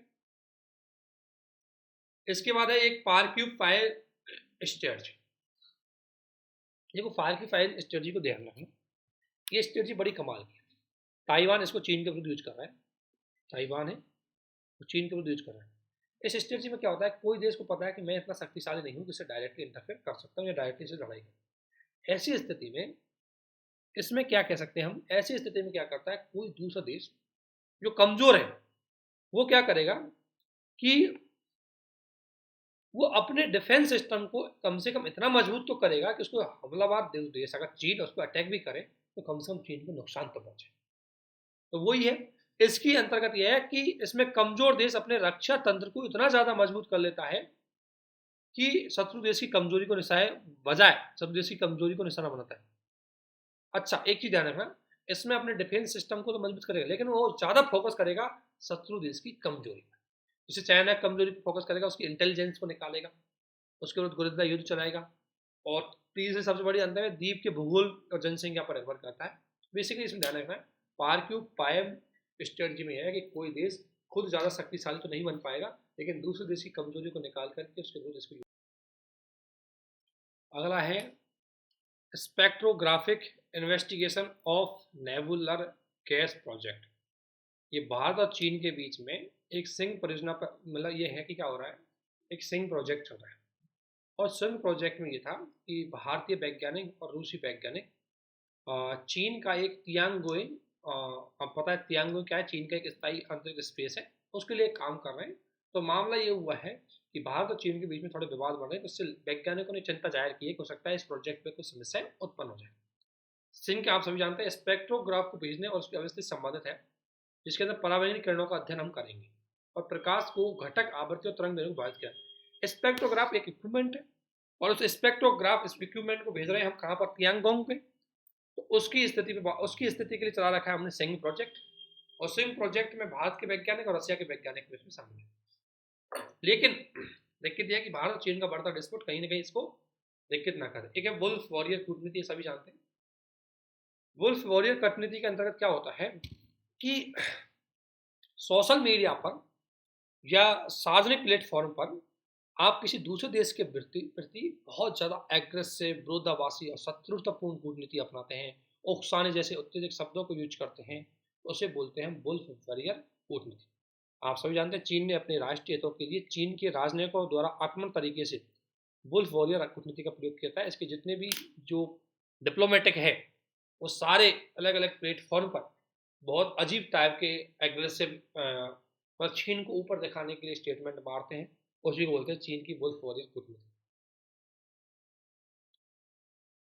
चाइना प्लस वन रणनीति, आप सभी जानते हैं चाइना प्लस वन में रणनीति में अंतर सेमीकंडक्टर विनिर्माण केंद्र के रूप में उभर रहा है। भारत चाइना प्लस वन रणनीति के हिस्से में सेमीकंडक्टर विनिर्माण केंद्र को, इसमें क्या है कि केवल कंपनियां केवल चीन में निवेश करने से बचने और चीन से अलग देशों में निवेश करने संबंधी रणनीति अपना रही है। आप सभी जानते हैं चाइना प्लस रणनीति में है कि जो कंपनी चाइना से जा रही है भारत में आकर निवेश करें, उसके लिए ये एशियाई समाशोधन संघ, एशियन क्लियरेंस यूनियन, ये भारत ने श्रीलंका के साथ किए जा रहे वाले विभिन्न प्रकार के व्यापारिक लेन देनों को करंट अकाउंट में सेटलमेंट करने के लिए है। तो जैसे ग्लोबल लेवल पे क्लियरेंस यूनियन होता है, इसी प्रकार से एक एशिया के लेवल पर एशियाई क्लियरेंस यूनियन है, जिसमें दोनों देशों के बीच में बहुपक्षीय आधार पर जो लेन देन होता है उनका सेटलमेंट इसमें किया जाता है। इसमें एशियाई मौद्रिक इकाई एशियाई समाज सुगम संघ के साथ account trade unit of account है। इस मौद्रिक इकाई में ACU dollar, ACU euro, ACU yen के मूल्य वर्ग अलग अलग तरह की मुद्राएं डेवलप की गई है। और इसमें क्या है कि आपस में जो ट्रेड होता है, उसका पेमेंट होता है, उसको क्लियर किया जाता है। अब जो जगह जो हाईलाइटेड रही है वो आपको देखनी, जैसे एक रहा है पश्चिमी सेतु बांध, ये कहाँ पर है? नेपाल में। इससे भारत ने एग्रीमेंट किया है। नेपाल में पश्चिमी सेती और सेती नदी पर इसको प्रोजेक्ट को बनाया गया है। सेती नदी को सफेद नदी या सेती गंडकी के नाम से भी जानते हैं। और त्रिशूली नदी जो इतना गहराई से मत जाना, बस ये किस में है इतना देख लें। लुम्बिनी आप सभी जानते हैं नेपाल में है, ठीक है ना। गोगरा हॉट स्प्रिंग, ये मुख्य रूप से कहाँ पर है? ये गोगरा हॉट स्प्रिंग की अगर बात करें, पूर्वी लद्दाख में है गोगरा हॉट स्प्रिंग। ये मैंने आपको बताया था मैपिंग में, तेरा गोगरा हॉट स्प्रिंग ना। तो यहाँ पर है, इसमें भारत चीन को लेकर के इसको चल रहा है गोगरा हॉट स्प्रिंग। इसके अलावा अगला है आपका दरबुक श्योक दौलत बेल्ज ओडी रोड। ये लेह को काराकुल दर्रे से जोड़ेगा। लद्दाख को चीन के सियांग अलग करता है। लंबाई 225 किलोमीटर है। भारत का सबसे उत्तरी चौकी दौलत बैंक के साथ कनेक्टिविटी को बढ़ाएगा। सबसे ऊंचाई पर स्थित हवाई पट्टी है। हालांकि पहले इसको बंद कर दिया गया था 2008 में, लेकिन अब पुनः इसको चालू किया जा रहा है इसमें। तो ये देखो मैपिंग में ये वाला, ये लोकेशन आपसे पूछी जा सकती है, नॉर्थ में साउथ में कहाँ पर है, ठीक है ना। इसके अलावा पैंगोंग त्सो स्वीप आप सभी जानते हैं, विदेश मंत्रालय 2020 की गतिविधियों के बाद ये बात हो रही है। आपको ध्यान नहीं देना है, आपको देना है इसकी लोकेशन क्या है बस जस्ट। दूसरा है आपका सिकुला दर्रा, ये कहाँ पर है? आप सभी जानते हैं, विश्व की सबसे ऊंची सड़क इसी पर बनवाई गई है और हिमाचल प्रदेश में ये लद्दाख को जोड़ती है। हिमाचल प्रदेश को लद्दाख के साथ जोड़ती है। अर्थात ये जास्कर घाटी और हिमाचल प्रदेश की लाहौल घाटी के मध्य अवस्थित है। जास्कर घाटी कहाँ पर? आप सभी जानते हैं लद्दाख में। और लाहौल घाटी कहाँ पर है? हिमाचल प्रदेश में। दोनों कनेक्टिविटी करने वाला दर्रा है सिकुला दर्रा। एक है माणा दर्रा, उत्तराखंड में है। माणा दर्रा कनेक्टिविटी प्रोजेक्ट में ये मुख्य रूप से चमोली जिला में है। इसमें भारत और चीन के बीच में अंतिम बिंदु है, तिब्बत के साथ कनेक्टिविटी को बढ़ाएगा, ठीक है ना, इतना ध्यान रखना। नंदा देवी बायोस्फीयर जो बायोस्फीयर रिजर्व है उसी के अंतर्गत ये पार्ट है। नेचुफुंग सुरंग, ये सुरंग कहाँ पर है? आप सभी जानते हैं। इस सुरंग का मतलब ये है, आपको पता है असम के बालीपारा को चीन की सीमा से लगे अरुणाचल प्रदेश के तवांग से जोड़ेगी। तो ये असम और मतलब अरुणाचल प्रदेश, असम का क्षेत्र है बालीपारा और अरुणाचल प्रदेश का क्षेत्र है तवांग, इनको आपस में जोड़ेंगे। BRO प्रोजेक्ट के अंतर्गत एक पार्ट है। तो ये तो था बेसिकली हमारे जो पड़ोसियों के साथ। दोस्तों हमें एक तो जगह का नाम ध्यान रखना है, कोई एग्रीमेंट हुआ वो ध्यान रखना है, बाकी चीज़ों से हमें बचना है बस। जैसे अगला है पड़ोसी दक्षिण भारत और म्यांमार। तो देखो हाल ही में भारत म्यांमार के बात में क्या है कि पर्यावरण वन जलीय परमाणु मंत्रालय द्वारा तटीय विनिर्माण क्षेत्र में चेन्नई में म्यांमार और मलेशिया एक कॉरिडोर बनाने की परमिशन दी है। म्यांमार ये इसको बोलते हैं मिस्ट कॉरिडोर, जिसमें है Malaysia, India, Singapore transit corridor ये बनाया जाएगा। ये ट्रांजिट कॉरिडोर है पूरा, ये कनेक्टिविटी बढ़ाई जाएगी। ये इसमें पर्यावरण मिनिस्ट्री के द्वारा सुझाव दिया गया कि कॉरिडोर बनाया जाए। इसमें क्या होगा, केबल बिछाई जाएंगी सबमरीन केबल कनेक्टिविटी के लिए। यहाँ केबल डेवलप की जाएंगी जिससे कि कम्युनिकेशन को ज़्यादा डेवलप किया जा सके। और इस केबल की लंबाई लगभग 8100 किलोमीटर होगी, ठीक है ना। अब म्यांमार और भारत के बारे में देख लेते हैं। भारत से सीधा आसियान देशों का एकमात्र देश वह है जो भारत से डायरेक्टली सीमा शेयर कर देता है। पूर्वोत्तर भारत के साथ 1643 किलोमीटर की सीमा लगाता है। और ये 4 राज्य आप सभी जानते हैं, म्यांमार के साथ भारत के 4 राज्य सीमा लगाते हैं। इन 4 राज्यों में है अरुणाचल प्रदेश, नागालैंड, मणिपुर और त्रिपुरा। दोनों के बीच में $2 बिलियन का ट्रेड बना हुआ है। और आपको पता है भारत ने म्यांमार के अंतर्गत बिलियन कई चीज़ों में निवेश भी किया है, जैसे कलादन मल्टी मॉडल ट्रांजिट प्रोजेक्ट, त्रिपक्षीय रेलवे लाइन प्रोजेक्ट, रखाइन प्रांत का डेवलपमेंट, बागान में आनंद मंदिर की बहाली। तो इनमें भारत ने डेवलप किया गया। तो रखाइन प्रांत आपको पता है बांग्लादेश के अंतर्गत यहाँ पर, मतलब सॉरी म्यांमार के अंतर्गत यहाँ का प्रांत है, जहाँ से रोहिंग्या आए थे वो ये रखाइन प्रांत से आए थे। इसके बाद दोनों बिम्स्टेक, एशियाई क्षेत्रीय फोरम और विश्व व्यापार संगठन, संयुक्त राष्ट्र संगठन, कई में आपस में मतलब कई संगठनों में क्या है सदस्य देश है। थोड़ा सा इसकी एक बार म्यांमार की लोकेशन देख लेना, इसके पड़ोसियों के देश देख लेना। इसी प्रकार आता है वियतनाम। हाल ही में भारत ने वियतनाम के साथ एक लॉजिस्टिक एग्रीमेंट किया है, ठीक है ना, पारस्परिक लॉजिस्टिक समर्थन समझौता, ये ध्यान रखना इंपॉर्टेंट है। इस समझौते में यह है कि दोनों देशों के जो दोनों देश है उनके सेनाएं आप दूसरे एक दूसरे देशों के सैन्य अड्डों को आपस में लॉजिस्टिकली यूज कर सकते हैं। फॉर एग्जांपल, जैसे भारतीय सेना गई तो वियतनाम के ये जो सैन्य अड्डा है वहां पर जाकर के तेल डाल सकती है, विश्राम कर सकती है, अपने हथियारों को कुछ कर सकती है, तो लॉजिस्टिक्स चीजों को यूज कर सकती है दोनों के सैन्य अड्डों के लिए। तो ये वियतनाम द्वारा किसी देश के साथ किया जाने वाला सबसे बड़ा समझौता है जो भारत के साथ वियतनाम ने किया। एक्चुअली में कहानी क्या है कि वियतनाम चाइना का पड़ोसी, जिस तरीके से चाइना पाकिस्तान को हमारे विरुद्ध यूज करता है, हम वियतनाम के थ्रू चाइना को बैलेंस करने की कोशिश करते हैं। इसलिए दोनों के बीच में रक्षा समझौता हो रखा है। भारत के रक्षा मंत्री ने ट्रांग ट्रान क्रोक्ट पैगोडा का दौरा किया। ध्यान रखना, ये एक मंदिर है, जो बौद्ध मंदिर है, जो कहाँ पर है, आपके वियतनाम में, ठीक है ना। लॉजिस्टिक समझौता मैंने बोला ना कि सैन्य समझौता है जिसमें आपस में देश मतलब लॉजिस्टिक चीजों को आपस में यूज कर सकते हैं। भारत ने क्वाड के सभी देशों के अलावा फ्रांस, सिंगापुर और साउथ कोरिया के साथ लॉजिस्टिक एग्रीमेंट कर रखा है। भारत ने क्वाड के 4 देश है, भारत और ऑस्ट्रेलिया और यूएसए और जापान, इनके साथ तो कर रखा है। उसके बाद वियतनाम हो गया, उसके बाद फ्रांस हो गया, सिंगापुर और साउथ कोरिया। ये ध्यान रखना किस किस के साथ भारत ने लॉजिस्टिक एग्रीमेंट कर रखा है, ये क्वेश्चन बनने की संभावना हो सकती है, ठीक है। इसके बाद एक बार आप वियतनाम की ज्योग्राफी देख लेना। वियतनाम की सीमा इधर साउथ चाइना सी से लगती है, इधर ऊपर चीन से लगती है, इधर नीचे इसके कंबोडिया से लगती है ना, अनामिता एक रेंज यहाँ से गुजरती है, इधर लाओस से इसकी सीमा लगती है। तो ये आपको सीमा इसकी अच्छी से एक बार देख लेनी है, क्वेश्चन आ सकता है कि वियतनाम की सीमा किस तरीके से लगती है। वियतनाम के साथ भारत में $11 बिलियन का ट्रेड है, अच्छी बात है। इसके साथ दोनों ने मेकांग गंगा प्रोजेक्ट में शामिल है, भारतीय तकनीकी और आर्थिक सहयोग में शामिल है। इसके अलावा आसियान, इन इन इतने अंतर्राष्ट्रीय संगठनों में दोनों देश एक दूसरे का सहयोग भी कर रहे हैं। और दूसरी बात, बौद्ध भिक्षु महाजावा कल्याण कुरियार की दूसरी शताब्दी के दौरान वियतनाम में बौद्ध धर्म का श्रेय स्थापित किया जा रहा है। महात्मा गांधी और हुनचिन्नी क्रम से भारत और वियतनाम के राष्ट्रपिता की उपाधि है। आप सभी जानते हैं हो चिन मिन ये वियतनाम का राष्ट्रपिता है और महात्मा गांधी भारत का राष्ट्रपिता है। तो ये बेसिकली ये कनेक्टिविटी है। मैपिंग को ध्यान रखना इसकी, और कोई एग्रीमेंट हुआ है तो लॉजिस्टिक एग्रीमेंट को ध्यान रखना। इसी प्रकार भारत और थाईलैंड के बीच में कोई नया एग्रीमेंट तो नहीं हुआ है, दोनों के बीच में संबंध बनने हुए 75 साल हो चुके हैं, इसलिए हाईलाइटेड है। एक बार थाईलैंड की ज्योग्राफी जरूर देखें, ठीक है ना, इसकी पड़ोसी किस किस से लगती है, ठीक है ना, गल्फ ऑफ थाईलैंड हो गई है, ठीक है ना। इसके अलावा इसका सिंगापुर से सीमा लगती है, इसके अलावा इसकी मलेशिया से सीमा लगती है नीचे, सॉरी इंडोनेशिया सीमा लगती है, इधर मलेशिया सीमा लगती है, इधर आप इसकी लाओस से सीमा लगती है, ठीक है। तो ये देख लेना किस किस देश से इसकी सीमा लगती है, जरूर देख लेना एक बार।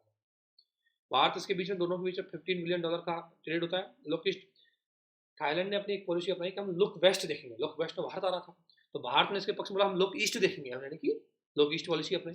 दोनों देशों के बीच में कई एग्रीमेंट हो रखे हैं।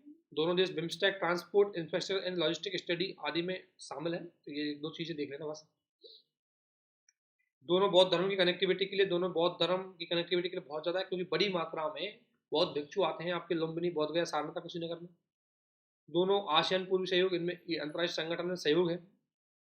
एक पूछ सकते हैं कि ये दो देश किस किस में आपस में सहयोग मतलब संगठन के सदस्य हैं, तो आसियान पूर्वी एशिया शिखर सम्मेलन, बिम्स्टेक, मैकोंग, इनमें आपस में दोनों देश सहयोग है करते हैं। अगला है डिजिटल नोमेड वीजा। देखो, एक इंडोनेशिया ने एक वीजा डेवलप किया है अपने पर्यटकों को आकर्षित करने के लिए।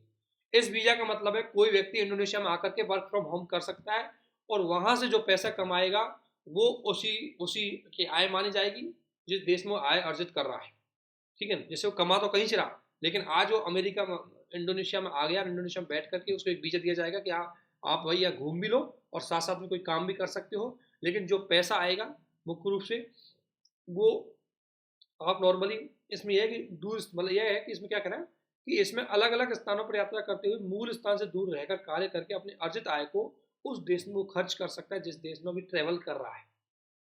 इससे क्या है कि लोगों को किसी एक स्थान पर निर्भर नहीं होना पड़ेगा, कहीं पर घूमते रहेंगे, अपने काम करते रहेंगे। और इंडोनेशिया ने सोचा कि मेरे यहाँ लोग आते जाएंगे, इसलिए इंडोनेशिया ने इसको डेवलप किया। ये कोई खास है नहीं है, ये है एक तरह से क्या है, पूर्वी जल मार्ग कनेक्टिविटी परिवहन ग्रिड। इसमें आपको पता है भारत की पथ जो पोर्ट मिनिस्ट्री है उसके द्वारा इसको डेवलप किया गया है, जिसका मतलब है कि भारत दक्षिणी और दक्षिण पूर्वी एशिया के साथ अपने कनेक्टिविटी को बढ़ाएगा। ये भारत के एक्ट ईस्ट एस्ट वाली का पार्ट है। इसके अंतर्गत म्यांमार, मलेशिया, सिंगापुर इनको जोड़ने की बात पूरी कोशिश कर रहा है। ठीक है, तो इसको देख लेना भारत का टारगेट क्या है। एक है अंडमान आचे लिंक।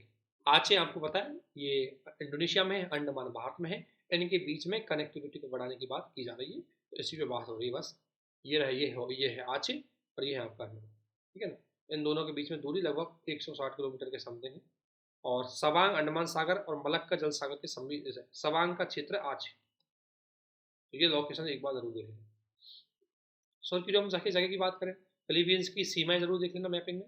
मलक्का जल संधि को जरूर देखना, बहुत इंपॉर्टेंट जल संधि मलक्का।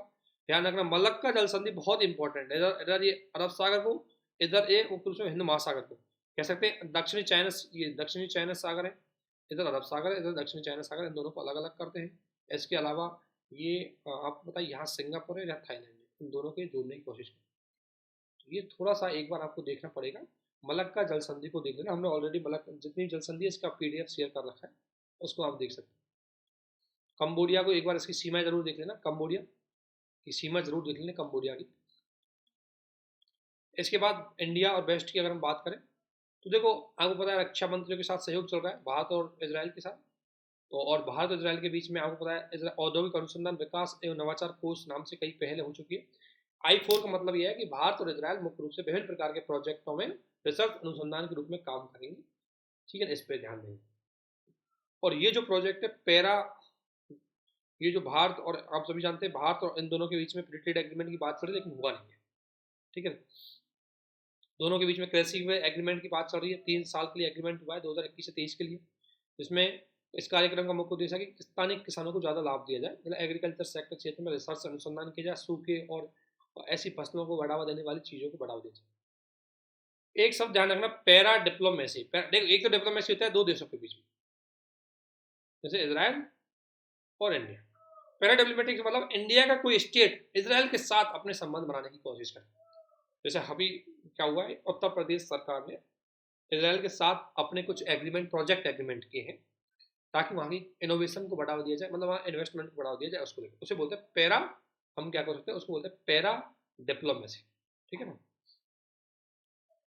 ये इसराइल यहाँ ये परी का इंपॉर्टेंट चीज है मैपिंग।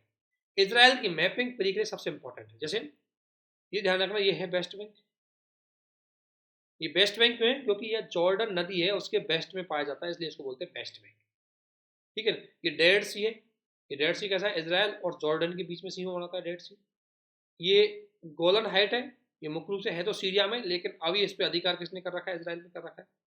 यहाँ पर लेबनान कंट्री हो गया, माउंट मेरन ये इसराइल में है, हैफा ये इसराइल में है, अल तबीब आपको पता है इसराइल की राजधानी है, और गाजा पट्टी ये इसकी सीमा भूमध्य सागर से लगती है। ये फेमस जगह है क्योंकि ये डिस्प्यूटेबल जगह, युद्ध होते रहते हैं फिलिस्तीन इसराइल को लेकर के, इसलिए इनको आप जरूर देखना इस लोकेशन।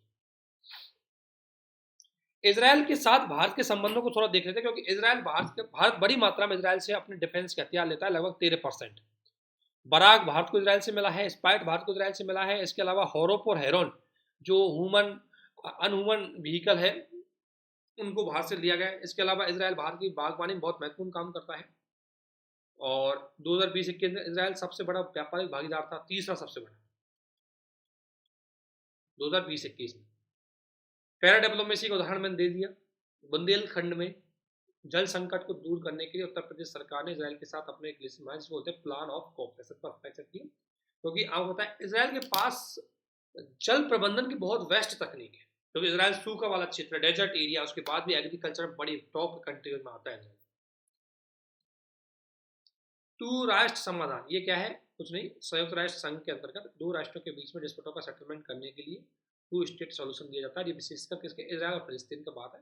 इसराइल फिलिस्तीन के बारे में आप सभी जानते हैं, बहुत पुराना डिस्प्यूट है, उसको जानना हमारे लिए कोई जरूरी नहीं है अभी। ठीक है ना, और इसको लेकर के भारत हमेशा चाहता है कि दोनों देशों के साथ हमारा संबंध अच्छे से बना रहे। ठीक है ना, उसी की बात हो रही है। ये टू सॉल्यूशन है, ये मुख्य रूप से 1991 में अमेरिका ने मैड्रिड शांति समझौते के अंतर्गत दिया था कि दोनों देश आपस में सॉल्यूशन कर लें, उसी के अंतर्गत ये बात चल रही है। तो हाल ही में संयुक्त राष्ट्र सुरक्षा परिषद के एक आपातकालीन सत्र आयोजित किया, जिसमें भारत ने स्पष्ट कहा कि द्विराष्ट्र समाधान वार्ता के माध्यम से ही इसराइल फिलिस्तीन के बीच में हमें समाधान करना चाहिए। क्योंकि भारत का ये था कि देखो फिलिस्तीन क्या है, ये अरब कंट्रियों का सहयोगी है, इसराइल ईसाई कंट्रियों मतलब इसराइल अलग धर्म का है, ठीक है ना। तो भारत चाहता है, यहूदी है इसराइल, यहूदी है और फिलिस्तीन इस्लामी है। अब भारत का यह है कि दोनों देशों से अच्छे संबंध बनाना चाहता है। भारत किसी एक देश का समर्थन नहीं कर सकता, इसलिए भारत चाहता है कि दोनों देश आपस में शांति के माध्यम से किसी मामले से निपटान कर लें। इसलिए भारत जब वोटिंग होती है तो भारत डी हाई फैशन नीति को अपना लेता है। डी हाई फैशन नीति का मतलब है इसराइल के साथ भी भारत अपने संबंधों को अच्छे से बना के रखता है और फिलिस्तीन के साथ भी अपने संबंधों को अच्छे बना के रखता है। यानी कि दोनों देशों के साथ हम संबंधों को अच्छा बनाना चाहते हैं, इसलिए जब भी कोई प्रस्ताव आता है भारत भाग जाता है। तो डी हाई फैशन नीति को हम अपनाते हैं इसराइल और फिलिस्तीन के बीच में। भारत सऊदी अरब की बात करें तो दोनों के बीच में हाल ही में एक बहुत महत्वपूर्ण वार्ता हुई है और दोनों के बीच में कोई खास ये नहीं है, थोड़ा सा ये देख लेना, थोड़ा सा आप सऊदी अरब की ये बाउंड्री जरूर देख लेना पश्चिम एशिया में, ये आपके लिए इंपॉर्टेंट हो सकती है। सऊदी अरब भारत का चौथा बड़ा व्यापारिक भागीदार है, $42 बिलियन का था और बेसिकली हम कच्चे माल के यहाँ आयात करते हैं। बेसिकली 18% आप कच्चे तेल का और एलपीजी का 30% आयात भारत कहाँ से करता है, सऊदी अरब से करता है। सऊदी अरब में भारत के 28 लाख से अधिक लोग काम करते हैं। ई माइग्रेट प्रणाली और सऊदी अरब के ई थाकवीक प्रणाली, ये दोनों क्या है कि एक श्रमिक जो भारत के लोग वहाँ काम करने जाते हैं उनके लेबर से संबंधित, उनको क्या करता है वीजा सिस्टम को आसानी से देख सके, उसके लिए सिस्टम डेवलप किए दोनों के बीच में। सऊदी अरब में पवित्र शहर मक्का मदीना, जो हजारों भारतीय यहाँ पर जाते हैं, इसलिए दोनों समझौता स्थापित किया गया। रक्षा के क्षेत्र में अल मोहदी अल हिंदी आयोजित किया गया एक सैन्य अभ्यास, ये ध्यान रखना। अल मोहद अल हिंदी सैन्य अभ्यास किसके बीच में, भारत और सऊदी अरब के बीच में है। इसके अलावा भारत और सऊदी अरब के बीच में जॉइंट कमेटी बनाई गई है डिफेंस को लेकर के, ताकि वो रक्षा के क्षेत्रों पर समीक्षा करें और दोनों उसमें आगे बढ़े। इसके अलावा G20 और एशियन पैसिफिक कई में दोनों देश शामिल हैं। मिडिल ईस्ट ग्रीन इनिशिएटिव, ये भारत के द्वारा 2022 का एक शिखर सम्मेलन हुआ था, सऊदी अरब के नेतृत्व में किया गया था। Sorry, middle east green initiative सऊदी अरब में इस सम्मेलन हुआ। इसका मुख्य उद्देश्य यह है कि भाई कार्बन का एमिशन है उसको कम करना। भारत यूए की बात करें दोनों के बीच में ये लागू हो गया, इसलिए ध्यान रखना ये इंपॉर्टेंट है, ये भारत ने कर लिया है comprehensive economic partnership agreement. Bharat ने इसको किसके साथ भी कर लगा है, शायद इसकी बात ऑस्ट्रेलिया के साथ भी चल रही है, भारत इसमें बात करते हैं, बात चल रहा है कि ऑस्ट्रेलिया के साथ भी हम करेंगे। तो कॉम्प्रिहेंसिव का मतलब है कि इसमें आप वस्तुओं सेवाओं के व्यापार को भी देखेंगे, इसमें इन्वेस्टमेंट को भी देखेंगे, इसमें हम IPR इंटेलेक्चुअल प्रॉपर्टी राइट्स इनको भी देखेंगे। इसलिए कॉम्प्रिहेंसिव इकोनॉमिक पार्टनरशिप एग्रीमेंट एक बहुत बड़ा पार्टनरशिप एग्रीमेंट होता है। इसमें यह है कि आप व्यापार में छूटें देंगे बहुत सारी चीज़ें, क्योंकि आप सभी जानते हैं कि भारत का सबसे बड़ा व्यापारिक भागीदारों में आता है यूएई। अभी तक इनमें 100 बिलियन से अधिक व्यापार भागीदार बढ़ाने की बात कर रहे हैं कि 5 वर्षों में दोनों के बीच में जो ट्रेड है वो लगभग $100 बिलियन से अधिक हो जाएगा, जिसमें सर्विस ट्रेड बहुत ज़्यादा है। सर्विस ट्रेड का मतलब भारतीय लोग बड़ी मात्रा में यूएई में काम करने जाते हैं सर्विस के रूप में, तो इसलिए इससे अगर लागू होगा दोनों देशों को लगभग $26 बिलियन का फायदा होगा, क्योंकि बड़ी मात्रा में टैक्सेशन है उसको छूट रहेगी। भारत यूएई से आने वाले प्रोडक्टों पर 90% कस्टम ड्यूटी कम कर देगा। दोनों के बीच में किसी प्रकार से ध्यान रखना, ये एग्रीमेंट में ये बात हुई है कि अगर किसी प्रकार से दोनों के बीच में नॉर्मल एग्रीमेंट हो तो ठीक है कि सामान्य वस्तु आ रही है, लेकिन एक समय ऐसी आ जाए अचानक से यूएई से आने वाली वस्तुएं तेज गति से यहाँ बढ़ जाए, तो ये 90% जो छूट है इसको भारत कम भी कर सकता है। ठीक है, भारत या जेनरिक दवाएं यूएई में आसानी से बेच सकते। इसमें एग्रीमेंट हुआ है कि देखो जेनरिक दवाएं, ध्यान रखना जेनरिक दवाएं भारत की बहुत सस्ती लेवल पे प्रोडक्ट होने वाली दवाएं हैं, जिसको अभी तक यूरोप के देशों ने परमिशन नहीं दी है। तो यूएई ने बोल दिया कि देखो यदि पश्चिमी देश या विकसित देश आपको जिस दिन परमिशन दे देंगे उस दिन हमारे यहाँ भी लागू हो जाएगी। इसके अलावा रूल ऑफ ऑरिजिन, रूल और ऑरिजिन के प्रोविजन को सख्त किया गया कि जो वस्तु यूएई में ही बनेगी उसी पे छूट लागू होगी, जो वस्तु इंडिया में ही बनेगी उसी पे छूट लागू होगी। ऐसा नहीं कि चाइना से कोई वस्तु खरीद ले यूएई और भारत को बेच दे, ऐसा नहीं होगा।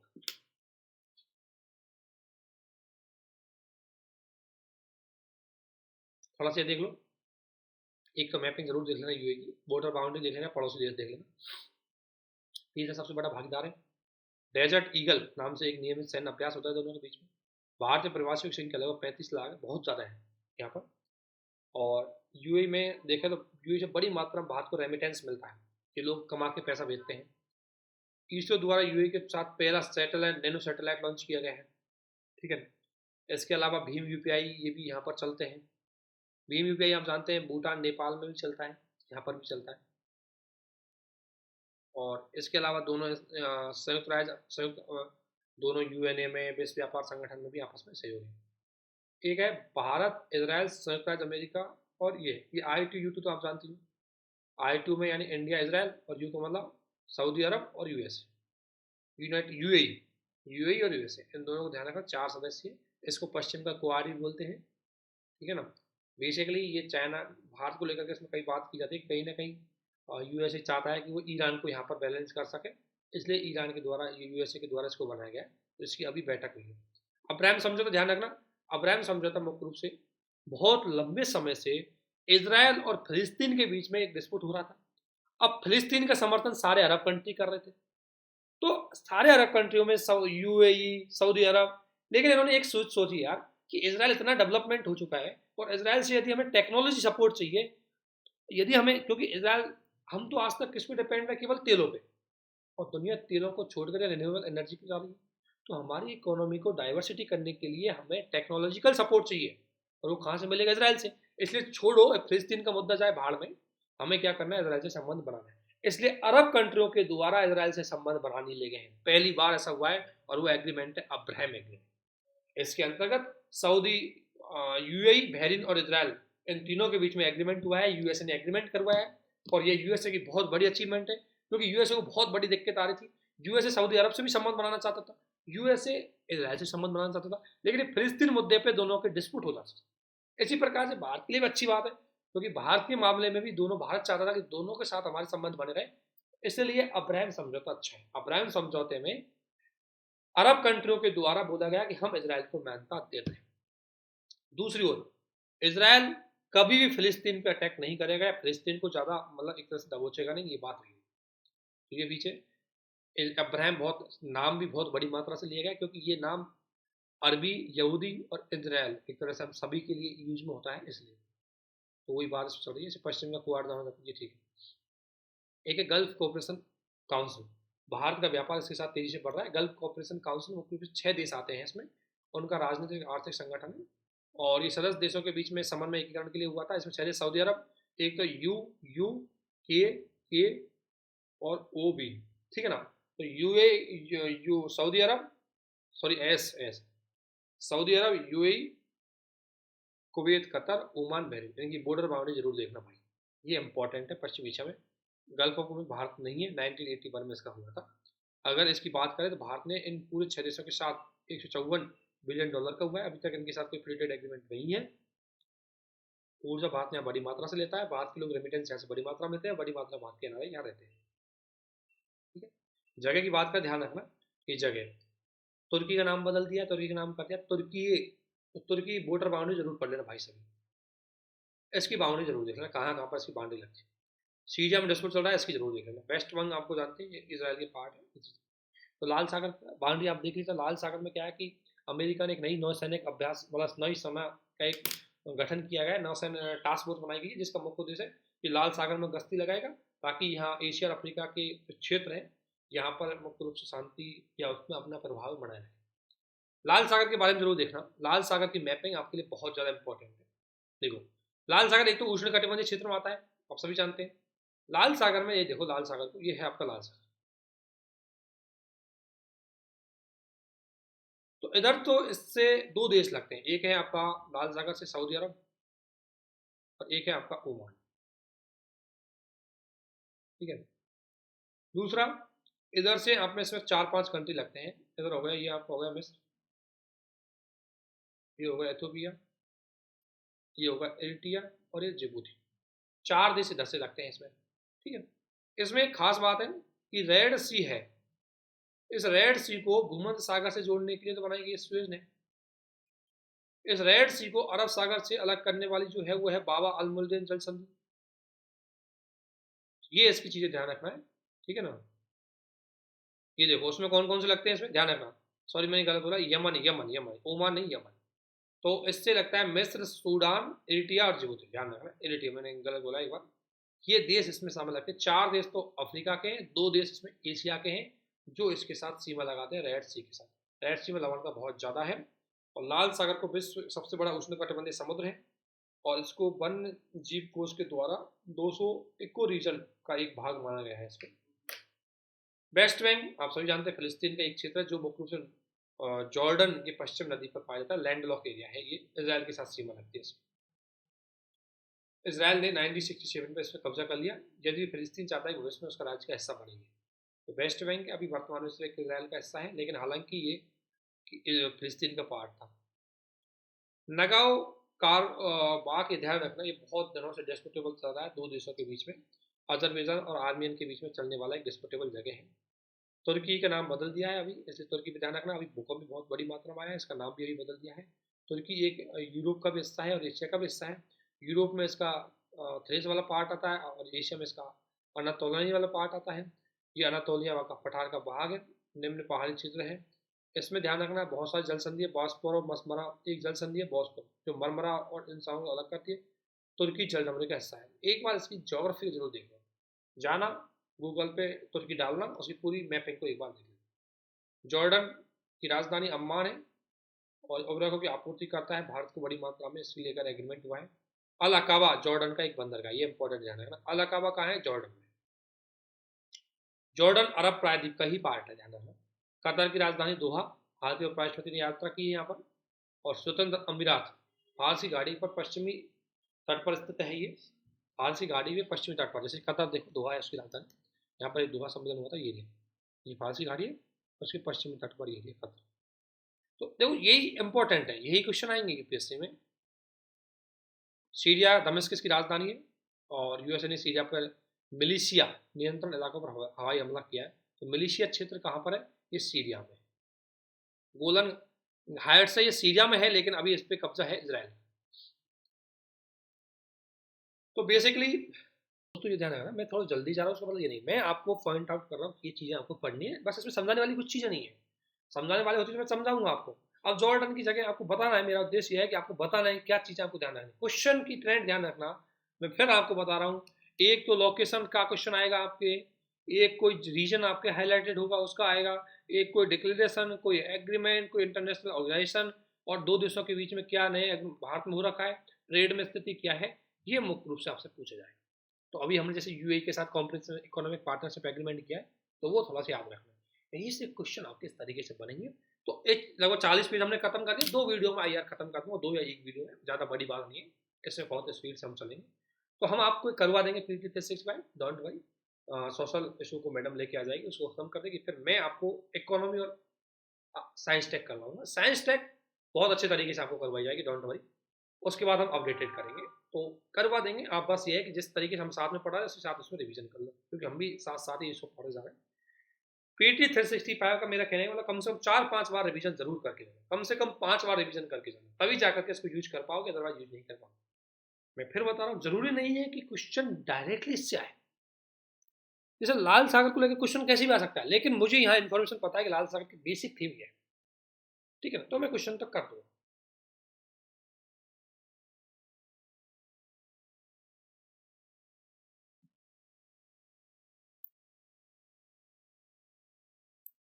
ठीक है, तो ये चीज़ आपको ध्यान रखना है, बस मैपिंग को अच्छे से देखना है। इस समय आपको एग्जाम के लिए विशेषकर मैं बोलूंगा